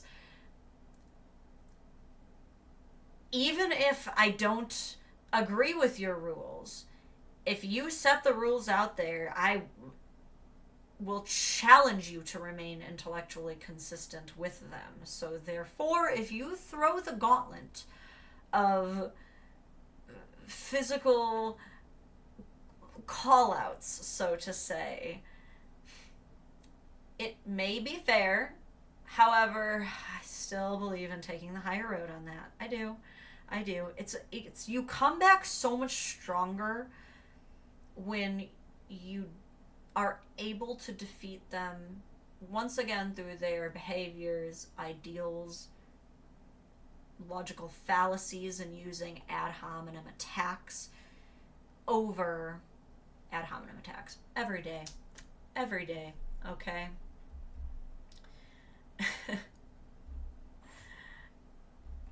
Just reading a couple of your comments. You can be lawful evil, but not lawful chaotic. Okay, then I'll still stick with my chaotic good. I don't know. The alignment chart is so moral gray territory there.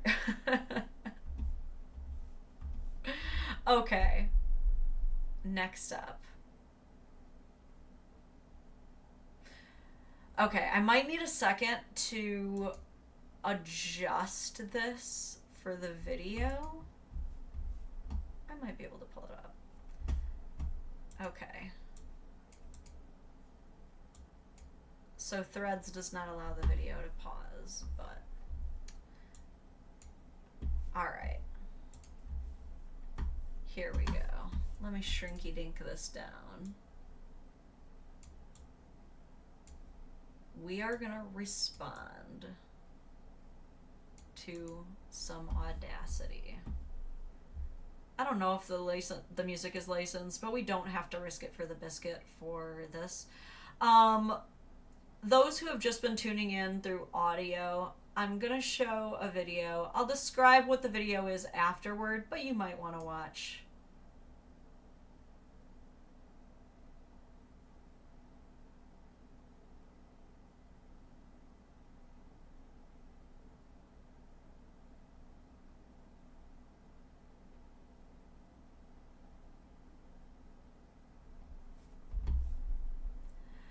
Okay, so I'll play it again while I re-describe the video for our audio listeners.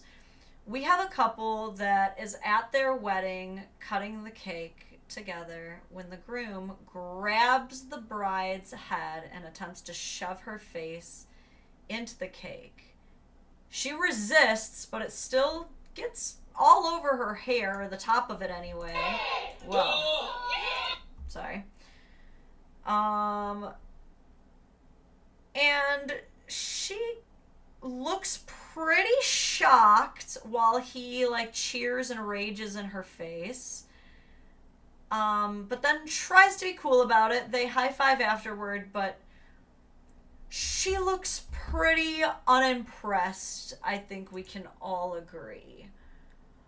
Now I show this because this has been a very hot topic across the internet and multiple platforms for probably the last year or two or so, that this kind of prank has crept its way onto social media. I'm sure that there have been dozens to hundreds of weddings a year where a groom does something like this that has flown under the radar because only those who were present could remember. And it's, let's be real, kind of taboo to talk shit about someone's wedding, you know, publicly or even just in the town square, because word travels fast, you know.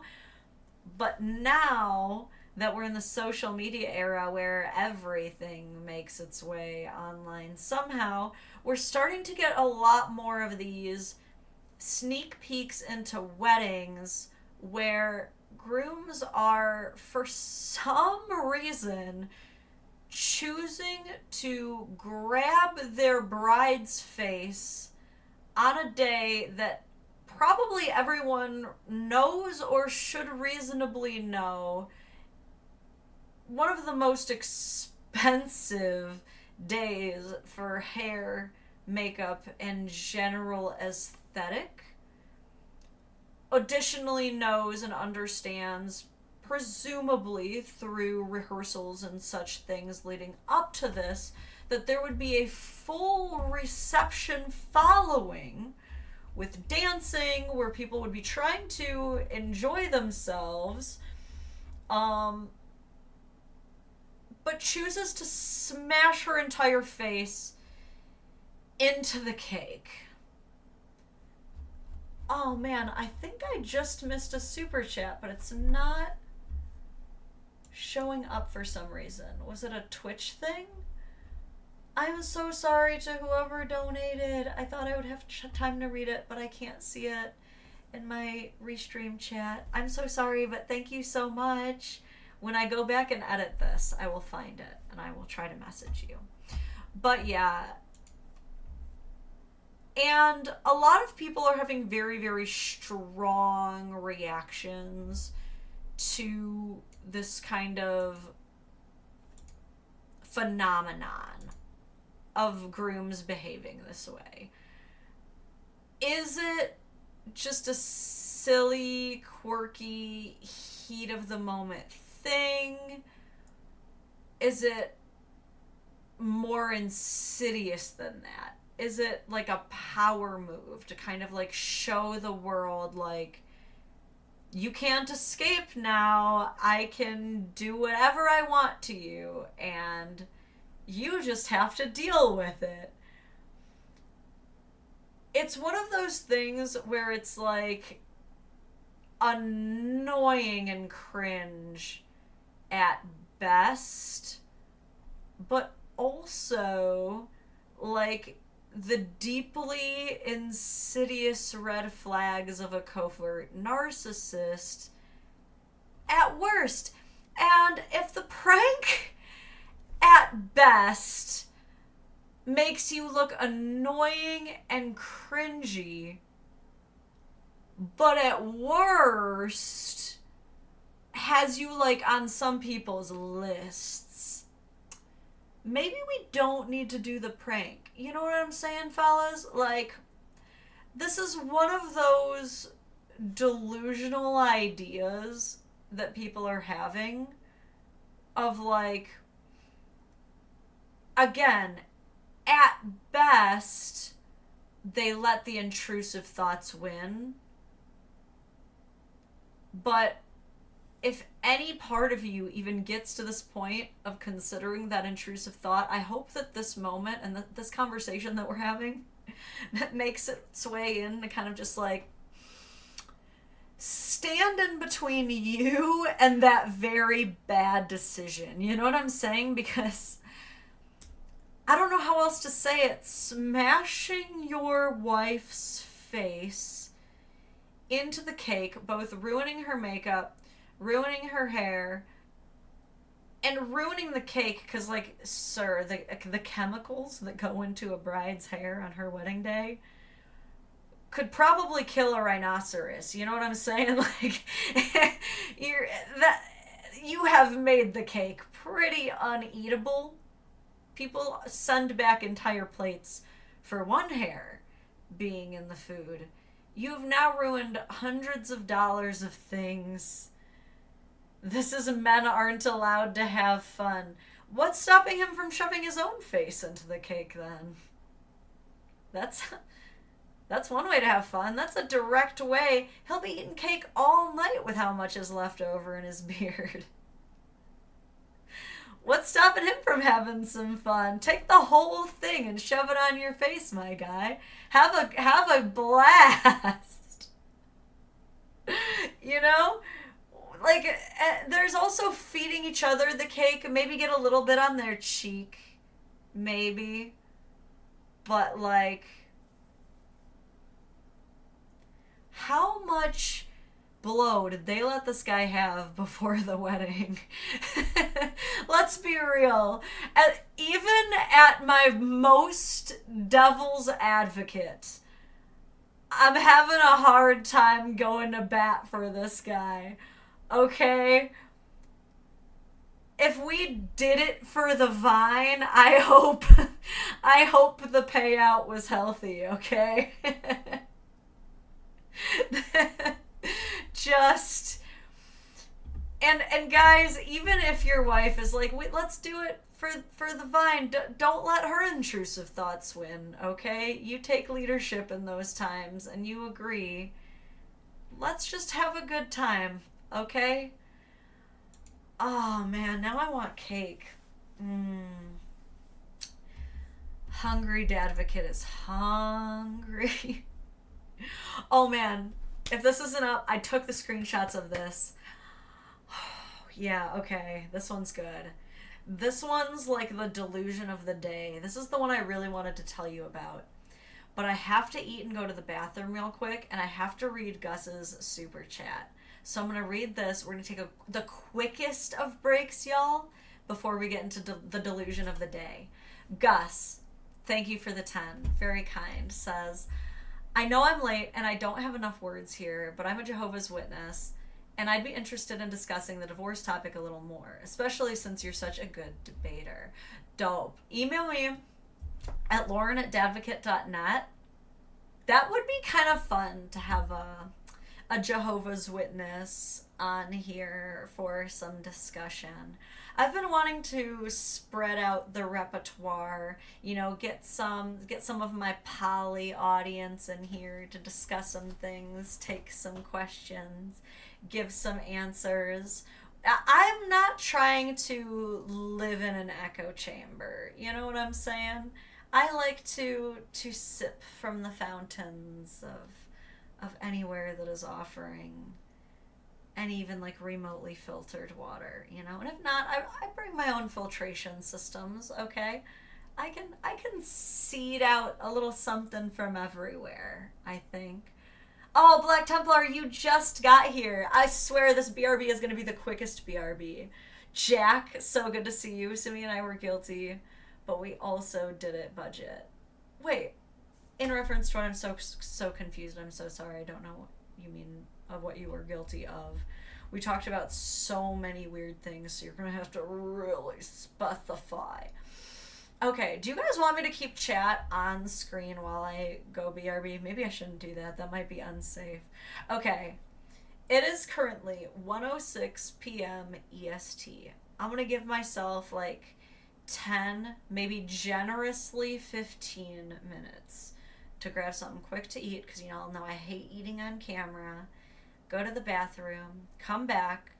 We're going to get back into the delusion of the day. So, all right. We'll be back, perhaps with cat tax.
Okay, thank you for that, guys. Oh, that was great. That felt like a whole vacation.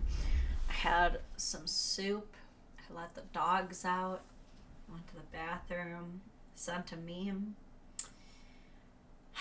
And now I'm back with you. Chat. Now what done happened there we go. Okay. Welcome back, chat. I was like, excuse me? But okay. Back to the delusion of the day. Gotta make sure there's nothing in my teeth. Am I good, chat? Am I good? Okay, I think I'm good.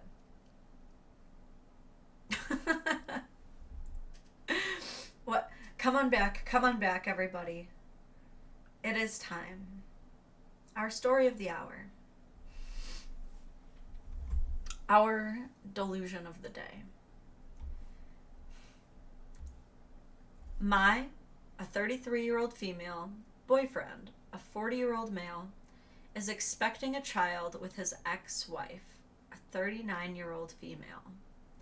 How do I navigate this? I have been dating Justin for a few months, and things just got complicated. He has 2 young children with his ex-wife, a 39-year-old female, Casey. They separated early into the pandemic, not terribly long after the second child was born. For the sake of the children, finances, the pandemic, etc., they continued to live in the same home. He likens it to a roommate arrangement in separated bedrooms. They've both had relationships with other people since separating, or for the most part have been amicable. And they were roommates. Yeah. Okay, let's talk about tropes and why recognizing patterns historically can help us present day, right? So let's talk about the pattern of married people who claim that they are separated from their spouse and that it's just a roommate situation. Who in the chat can tell me just their personal experience with this trope or pattern? While you guys mull that tricky one over, I will provide cat tax. They're all enjoying the sun on our little deck at the moment, but I'll see what I can. Hang on. All right. Come on, Miles. Can't always see.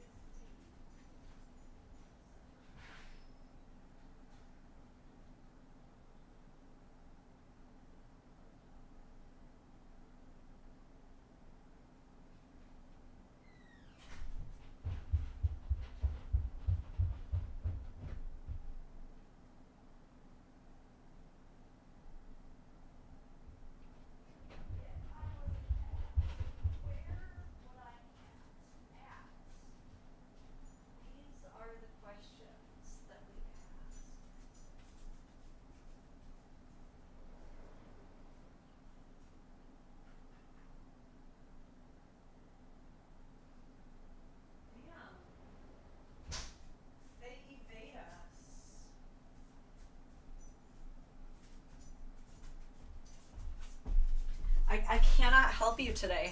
The cats are catting, but Miles is always down to fill in. He will not let you forget that he is here and ready to dog it up, aren't you, buddy? Do you want... You do. You really do.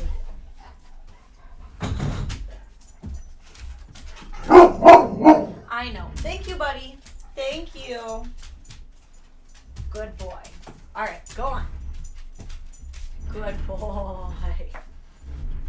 Oh my goodness. Okay.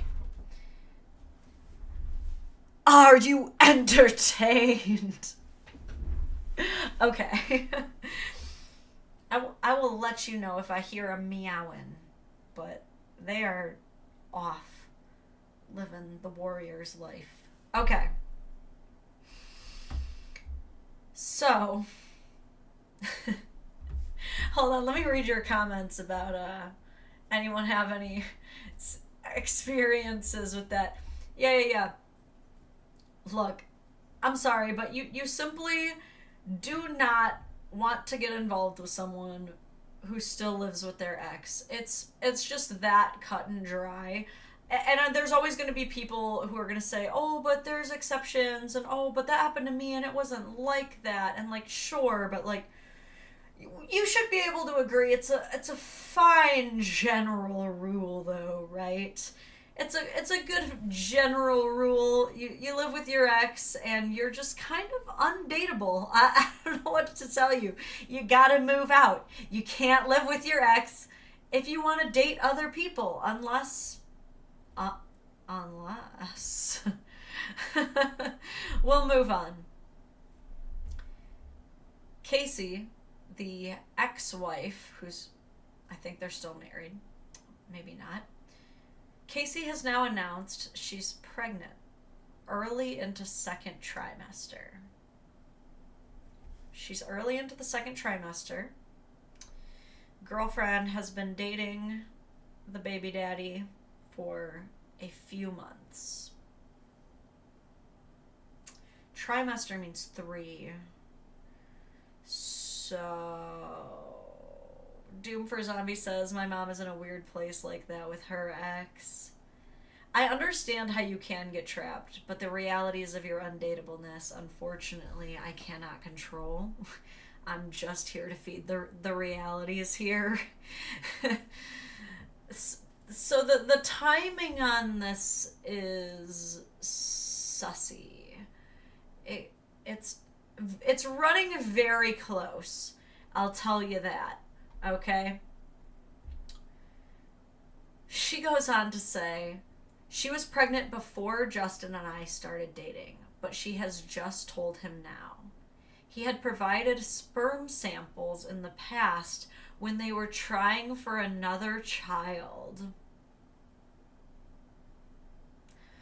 Of all of the delusion that we have heard today, believing that your man was simply providing sperm samples to his ex-wife is by far the most delulu bullshit anyone here has believed so far today. If you now here in the chat would honestly believe a man telling you that he was simply ejaculating into a specimen dish for his ex-wife and that's how she got pregnant, I hate to tell you this, I don't like to diagnose my audience, but you are suffering from hysterical delulu. I hate to tell you, but someone's got to, okay? Because it's a next level delusional state, and it requires immediate lobotomy. No, but it does require a little bit more common sense. God damn it. Let's get a little deeper into this, like the husband was with his ex-wife. He provided sperm samples in the past when they were trying for another child. Justin was not aware that Casey was trying to get pregnant at all, or that she was using his sperm. He loves his children, so he is, of course, very happy. So now my boyfriend is having a child with his ex-wife. Okay, before I read the rest, I will say this because I gotta try to fill in every blank here. If it is true that this is like a Amber Heard, Elon Musk sperm sample legal battle situation, that he has provided his sperm to her in the past, then it gets a little bit murky. I don't know the legalities on that. I don't know if there's a way that you can, buy a man's frozen sperm and have, permanent ownership, it seems like you could. It seems like that's probably one way of doing it, is like, I bought the sperm. It is, I have legal sovereignty. I'm protected by the court of law to do with what this sperm I would like. And I don't know if that legal agreement would include something like whether or not he even has paternal rights at that point, if it's done in the way of, because this is so interesting. Actually, we covered this topic, it seems like ages ago now, but when the Netflix documentary The Man with 1,000 Children came out, and therein came the argument of like, well, if you donate sperm, then you're not legally responsible for your children at all. And so that's the difference between donating your sperm 1,000 times and literally impregnating 1,000 women, even though it's the same thing. Right? And that's what's so interesting here. So if it was done with sperm that was frozen and she's within the legal threshold, everything's on the up and up. And the tricky part here is that while he's not beholden legally paternity wise, the ex-wife knows that he's still going to step up because he loves his kids. They're still his kid's sibling, made with his DNA. What's he gonna do? Just treat him like the reject frozen sperm baby? Doesn't really matter how the sperm was cooked. That's still your kid, you know? And at the end of the day, he did consent, even if it was like previously laid consent in the way that that works. If he didn't, it's not that way, and she did breach a contract, is that like a version of the R word? I'm curious. And if there was never any frozen sperm, then ma'am, you are simply going to have to come to terms with the fact that your dude is going to absolute bone down with his ex. Okay, look, we're not going to cut no more corners, girlfriend. We are going to have to absolutely look at it. We're going to have to look this gift horse in the mouth. Okay, it's not a pretty horse, but it is telling you that you don't have to stay with someone who is boning and having a child with their ex.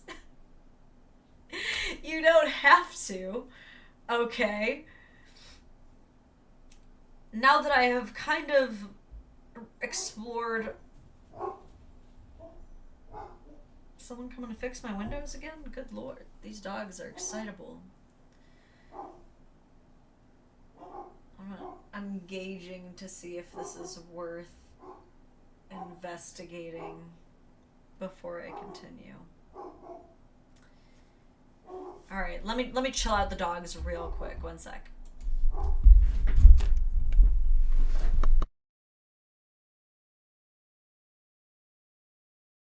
Never mind, they stopped barking as soon as I stood up, so that's cool.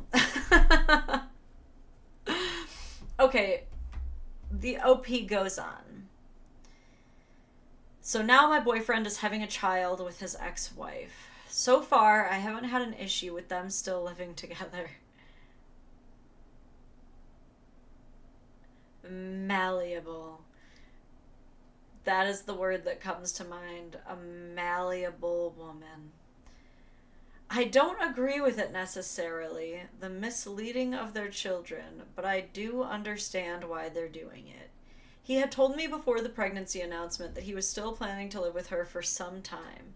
He likes how their arrangement has been for their kids, and I was fine with that. I was not planning to rush into moving in with him, should our relationship progress as it has been. Normally, I would not be concerned about looking so far ahead this early into a relationship, but the situation is forcing me to. I'm trying to determine if this relationship can work. Edit 1. She works in the medical field, which is how the specimens were accessible. That literally answers nothing. I'm sorry, what? Like, nurses, med crew, chime in, please. Do you, just by virtue of your employment, have access to storing sperm specimens, just casual, just like casual stuff? Like, are you allowed to just be like, do y'all mind if I just like pop this in the break room fridge for a few years? Are you guys just, is that like just cool? Are you guys just allowed to do that? And see, Punslinger, that's exactly what I'm saying. Like that just actually brings up so many more questions, because just because she works in the medical field, whatever that means. I've heard of people who do data entry tell people they work in the medical field, and like they literally have no medical background. This is like all about billing. You know what I mean? Like it's so interesting. But Punslinger says, so she stole his semen from the hospital where she worked. And it's, yeah, this just has conflict of interest written all over it. I would imagine that if a facility was allowing your preferred semen to be stored there, you would not just simply have access to it. Like, someone would still have to sign off on all that. Like, has this woman ever even like talked to this other lady? I feel like she's being gaslit into the shadow realm. Interesting. As a final update, she says, I showed this to him, and somehow I am the bad guy for it. Go figure. It's done now. Thank you all for weighing in. Damn. Imagine being so submissive and complicit. You roll over when he's like, hey, I still live with my ex. You're like,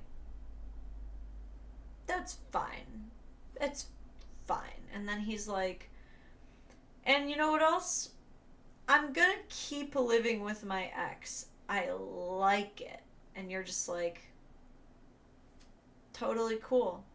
I don't want to harsh your vibe, man. Like, I just want you to grow and like just be the best version of yourself, you know? So like, just whenever you want me, I'll be over here, and you guys, like, you just go home to your ex-wife, you know? Like, you would do all that. You find out, like, hey, she's pregnant. But, like, it's because she, like, robbed a hospital. Has nothing to do with anything physical, babe. You gotta believe me. And you're like, bet. And then you still get dumped. That's... God gave you so many chances, you know? Like, God gave you so many chances to come out on top, and you chose, every time, to keep drinking the dumb bitch juice. And at that point, there is only so much we can do for you. You can lead the horse away from the dumb bitch juice, but you can't make it stop drinking. Oh, I just came up with that. I like that one. I'm very proud of myself. See, you know, you get a little soup in your belly, and you just start coming up with all kinds of funny stuff. To me, I think it's funny anyway. Oh God, that's so good. Yeah, I'm gonna show you guys this one because I just want to know what you think about it. At least it wasn't burning bitch juice. Now you guys know how to run a call back. Let me tell you. That is, thank you, Erin. Truly. I feel bad for her because it sounds like she's an honest and sweet woman, which makes her easy to manipulate. That's what I'm saying. Like, it sucks. This is kind of what we were talking about earlier, how some people go into it just ready to be a good husband or a good wife to the point of their own detriment. This is why it's important to, while those values are great, another value that you absolutely have to pair it with, it's your sword and your shield, is boundaries. You have to learn to firmly set boundaries. At the end of the day, there is no way in fuck that chick was okay, just fine and dandy with her dude going home to another woman. There is no heckin' way on this or any planet that actually happened. And this is what I'm saying. Setting those boundaries, making clear, like, hey, you remember that initial discomfort that you felt in your tummy? You're allowed to vocalize that. Did you know? You're allowed to say that. When you say that, the expectations can be known, and then you can just decide together if you should stay together or break up. And then you might have known a little sooner, maybe you should break up, okay? Because you might find out that this is just not sustainable. Okay? All right, tell me what you guys think about this one. Let me blow her up a little bit. It's like I said, not heavy visual reliant, but I'll tell you what we're looking at here, audio only gang. We have a woman looking kind of uncomfortable, and it says POV, point of view. Your honey has been hitting the gym hard and he's starting to look a little out of your league. And then she sheepishly hands him a cookie.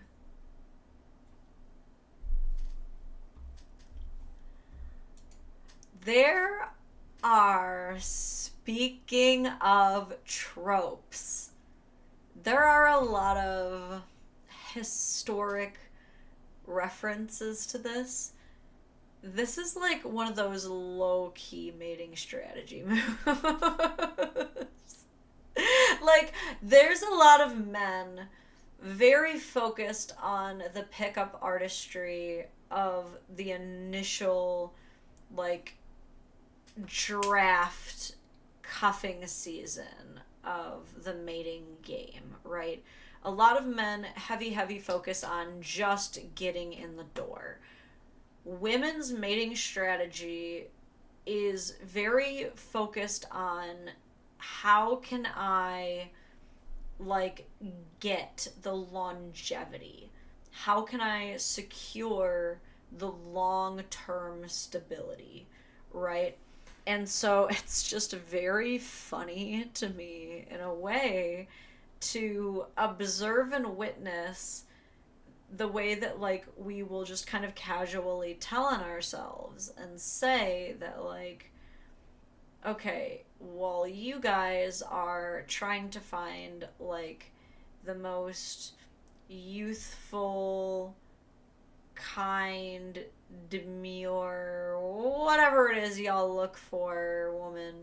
We're trying to, once we secure the stable provider man, proceed to try to make him as ugly as fucking possible to kind of lock in and make sure that we eliminate any exterior threat.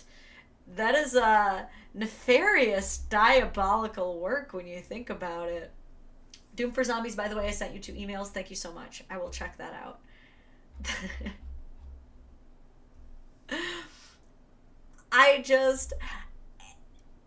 It is very interesting, though, because obviously most people will be like, ha ha ha, it's a joke, you know, but is it though? Because, like, we look further and then it kind of makes me a little sad, actually. I'm getting a little sad looking at this. But the caption says, I'm not complaining. I am, however, scheduling myself a date with the gym this evening.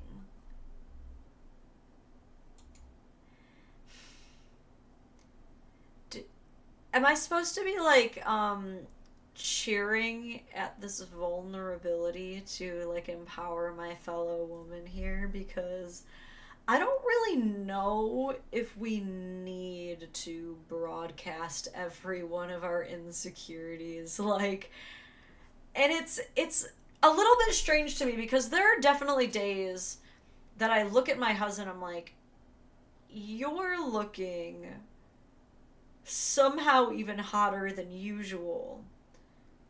But my first thought is not immediately like, how do I ruin this for him? Right? Cameron says, so does that mean fattening up ahead of time is saving women the effort? Asking for a friend. Oh my god. See, this is what I'm saying. You're just truly boasting your wealth and taking the mental load off of your partner. Y'all are saints, really, is all I'm seeing. That's but it's interesting because this is like a tale as old as time where women talk about deliberately fattening up their spouse. I don't know if any of you guys have heard of this or if you've like felt like it's happening. But all I can say is there's two types of women situation. There are the men who you see like absolutely glow up once they start dating a chick, and you can tell that she influences his style or he wants to put more effort in while being around her. And then there's this. And then there's the people who are like, oh no, like, that's a really scary thing that unfortunately, like, you have to tackle in therapy, because feeling the need to try and take others down while they're improving is generally kind of a telltale psychological sign that you are projecting not only your own insecurities of like maybe fears of abandonment or anything else that you may be going through, but also your insecurities that maybe, you're not stepping up enough. And it's just so interesting that instead of either maybe choosing to step up if you feel like it is a problem, or accepting that you're gonna move at a different rate than other people, choosing no, I'm gonna like hyper fixate on anything I can do to like even out this score. I don't know if like, I get that sometimes you gotta joke to cope, but you also have to do the work. Doom for Zombies says, it's almost like some people like buff guys, but that person at the beginning of the stream said they don't like the buff guy. Isn't that funny how someone was like, they don't like buff guys, and then here we are like, oh no, my man is getting so buff that I have to sabotage it. Ravens, thank you. How can she make him less attractive, active to others without losing attention herself?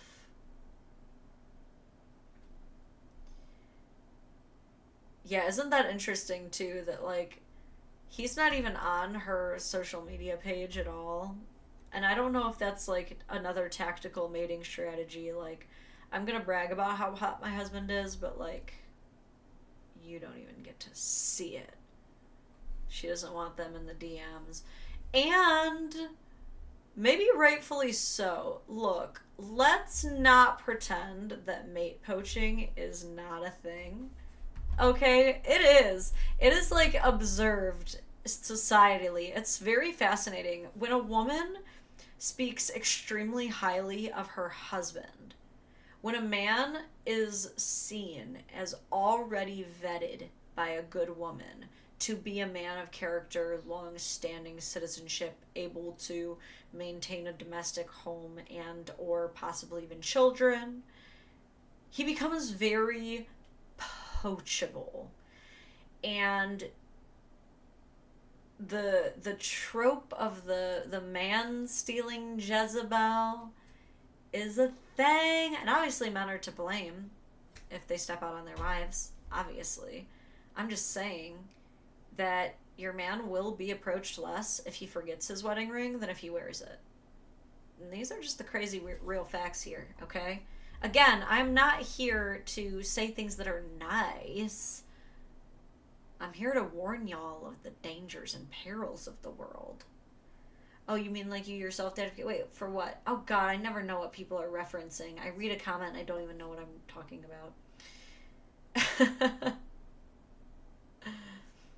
Yeah, how can she not lose attraction herself? That's an interesting thing too, but I don't know. I personally would definitely still find TJ attractive even if he gained weight. So I don't know. I'm one of those people who also has to talk myself out of it. Like, I kind of get when people have the mindset of like, well, I'm attracted to them, so that must mean everyone is attracted to them. I'm like, I guess that's not true, but I do have a hard time believing it. I'm like, nah, you think my husband's hot. You might say you don't, but you want to kiss him. Okay. Oh God, speaking of diabolical videos, this one's gonna go a little bit from delusional to diabolical, but the fact that this man even thought it was a good idea to film this is delusional, and because it quickly gets diabolical. Let's just jump right into it.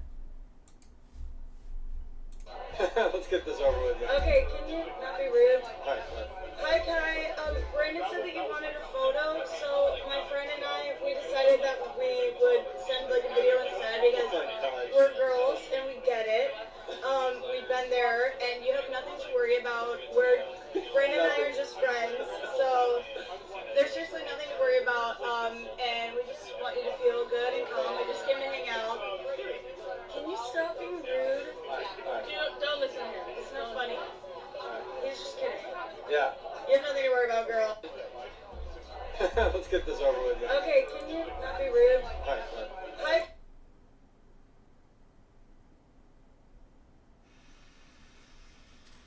For those of you just listening in on the audio, the text overlay said that his girlfriend asked for a photo while he was out. So he sent that video instead.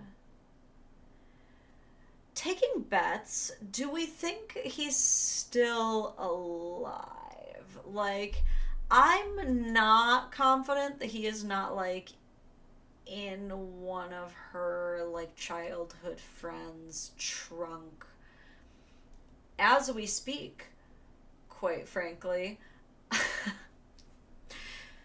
So this man's girlfriend is uncomfortable because he's out at the bar with some other girls and asks for a picture. On the nose, seems a bit, it seems a bit insecure, right?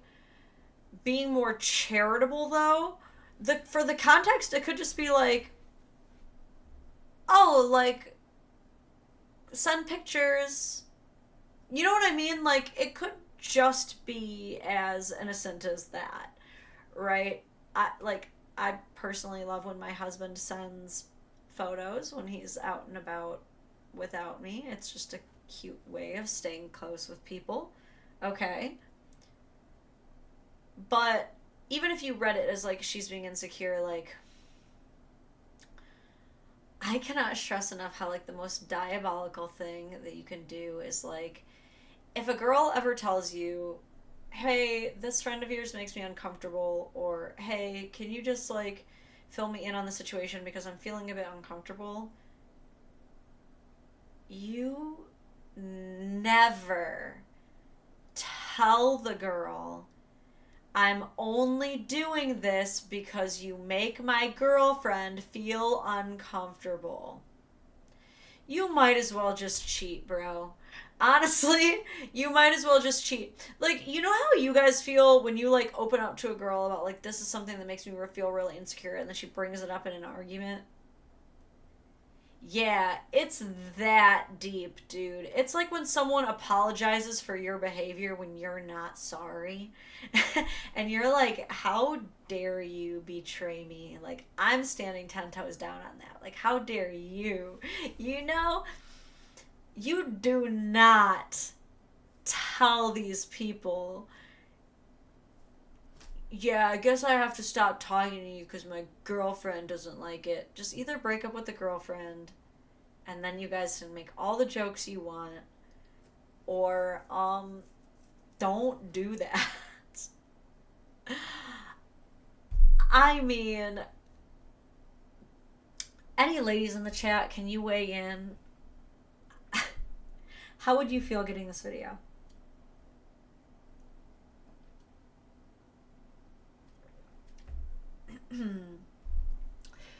I gotta read Punslinger's comment. Says, a picture is worth 1,000 words. That video is worth 6 feet of dirt. Phew! Sorry. Oh my gosh. Something in the air. I suddenly got a dry throat and then I sneezed. Dadvocate and the little baby allergy season. Yeah, none of us have a lot of hope for that guy after this one. Check her phone and DM. You know, fair enough. If he himself was like, you know what, this is already suspicious, I'm gonna act sussy myself, maybe fair enough, but I don't think this couple will last 6 ways to Sunday, quite frankly. Thank you for the bless you in chat. I appreciate that. Alright, I think we got time for one more, and then I gotta ski daddle, because there's like a little coffee fundraiser thing at the school I gotta get to, okay? I know. Let's end on a high note. This won't take long, but that's fine. I'll end it here. Okay. I want to watch this with you guys.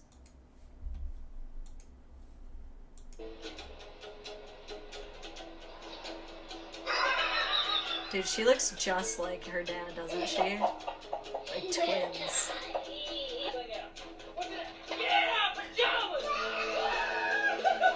I want this energy at every event.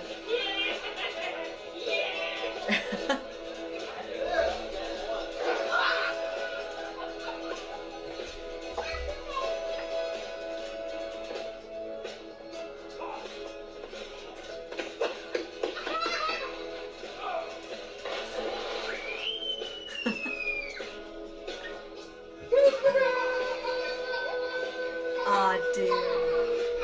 I'm so glad I have a lot of babies in my life.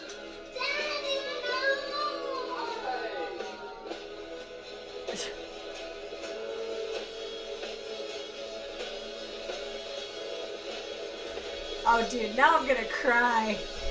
This stuff always gets me. Okay. We had to end on a making Dadvocate cry note. Whew! Okay, we had to have some good stuff. We had some diabolical delusionary, so we needed a little bit of a father like fully sticking the landing. Oh god, it's so cute. It's so cute. I know I like just became an auntie in July, and my niece is literally like the cutest baby. It is like a sin how cute this baby is. Like, I will do anything for free for this child forever. And like, all of the cousins are just like shooting out kids right now. So like, for a while my ovaries were like, what if we fucked around? And then I was like, dude, let's chill. We got the dream, we got the boy, we got the girl. Like, we don't need to sign up for that rodeo again. And then everybody else started having babies, so I'm like satiated for now. For now. We'll see. Okay. Whew. Gotta calm down a little bit.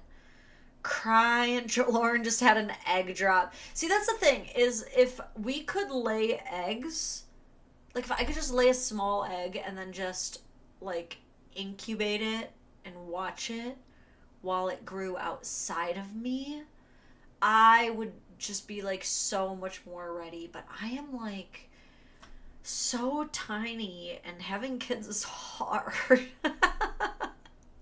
Having kids is hard work. On that note, alright, y'all, I am getting out of here. Stay tuned for the Chloe Roma collaboration reschedule. That thumbnail went kind of hard though, so I still want to use it. We're still planning that. She's still good though, so check her content for like new stuff, things like that. I think I'm all done with lives for the week because I have so much to do. But I have a couple YouTube videos that I want to film. If I really get in the zone, I might even have them out this week for you. Definitely some shorts coming your way. Anything else housekeeping wise? Like the live. Do that.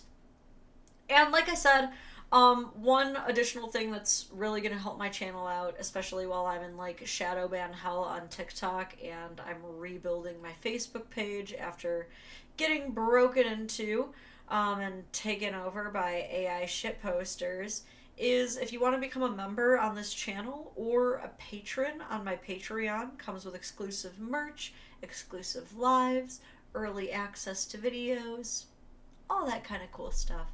But I think that's about it. This has been a wonderful, terrific live as usual. I always have so much fun with you guys.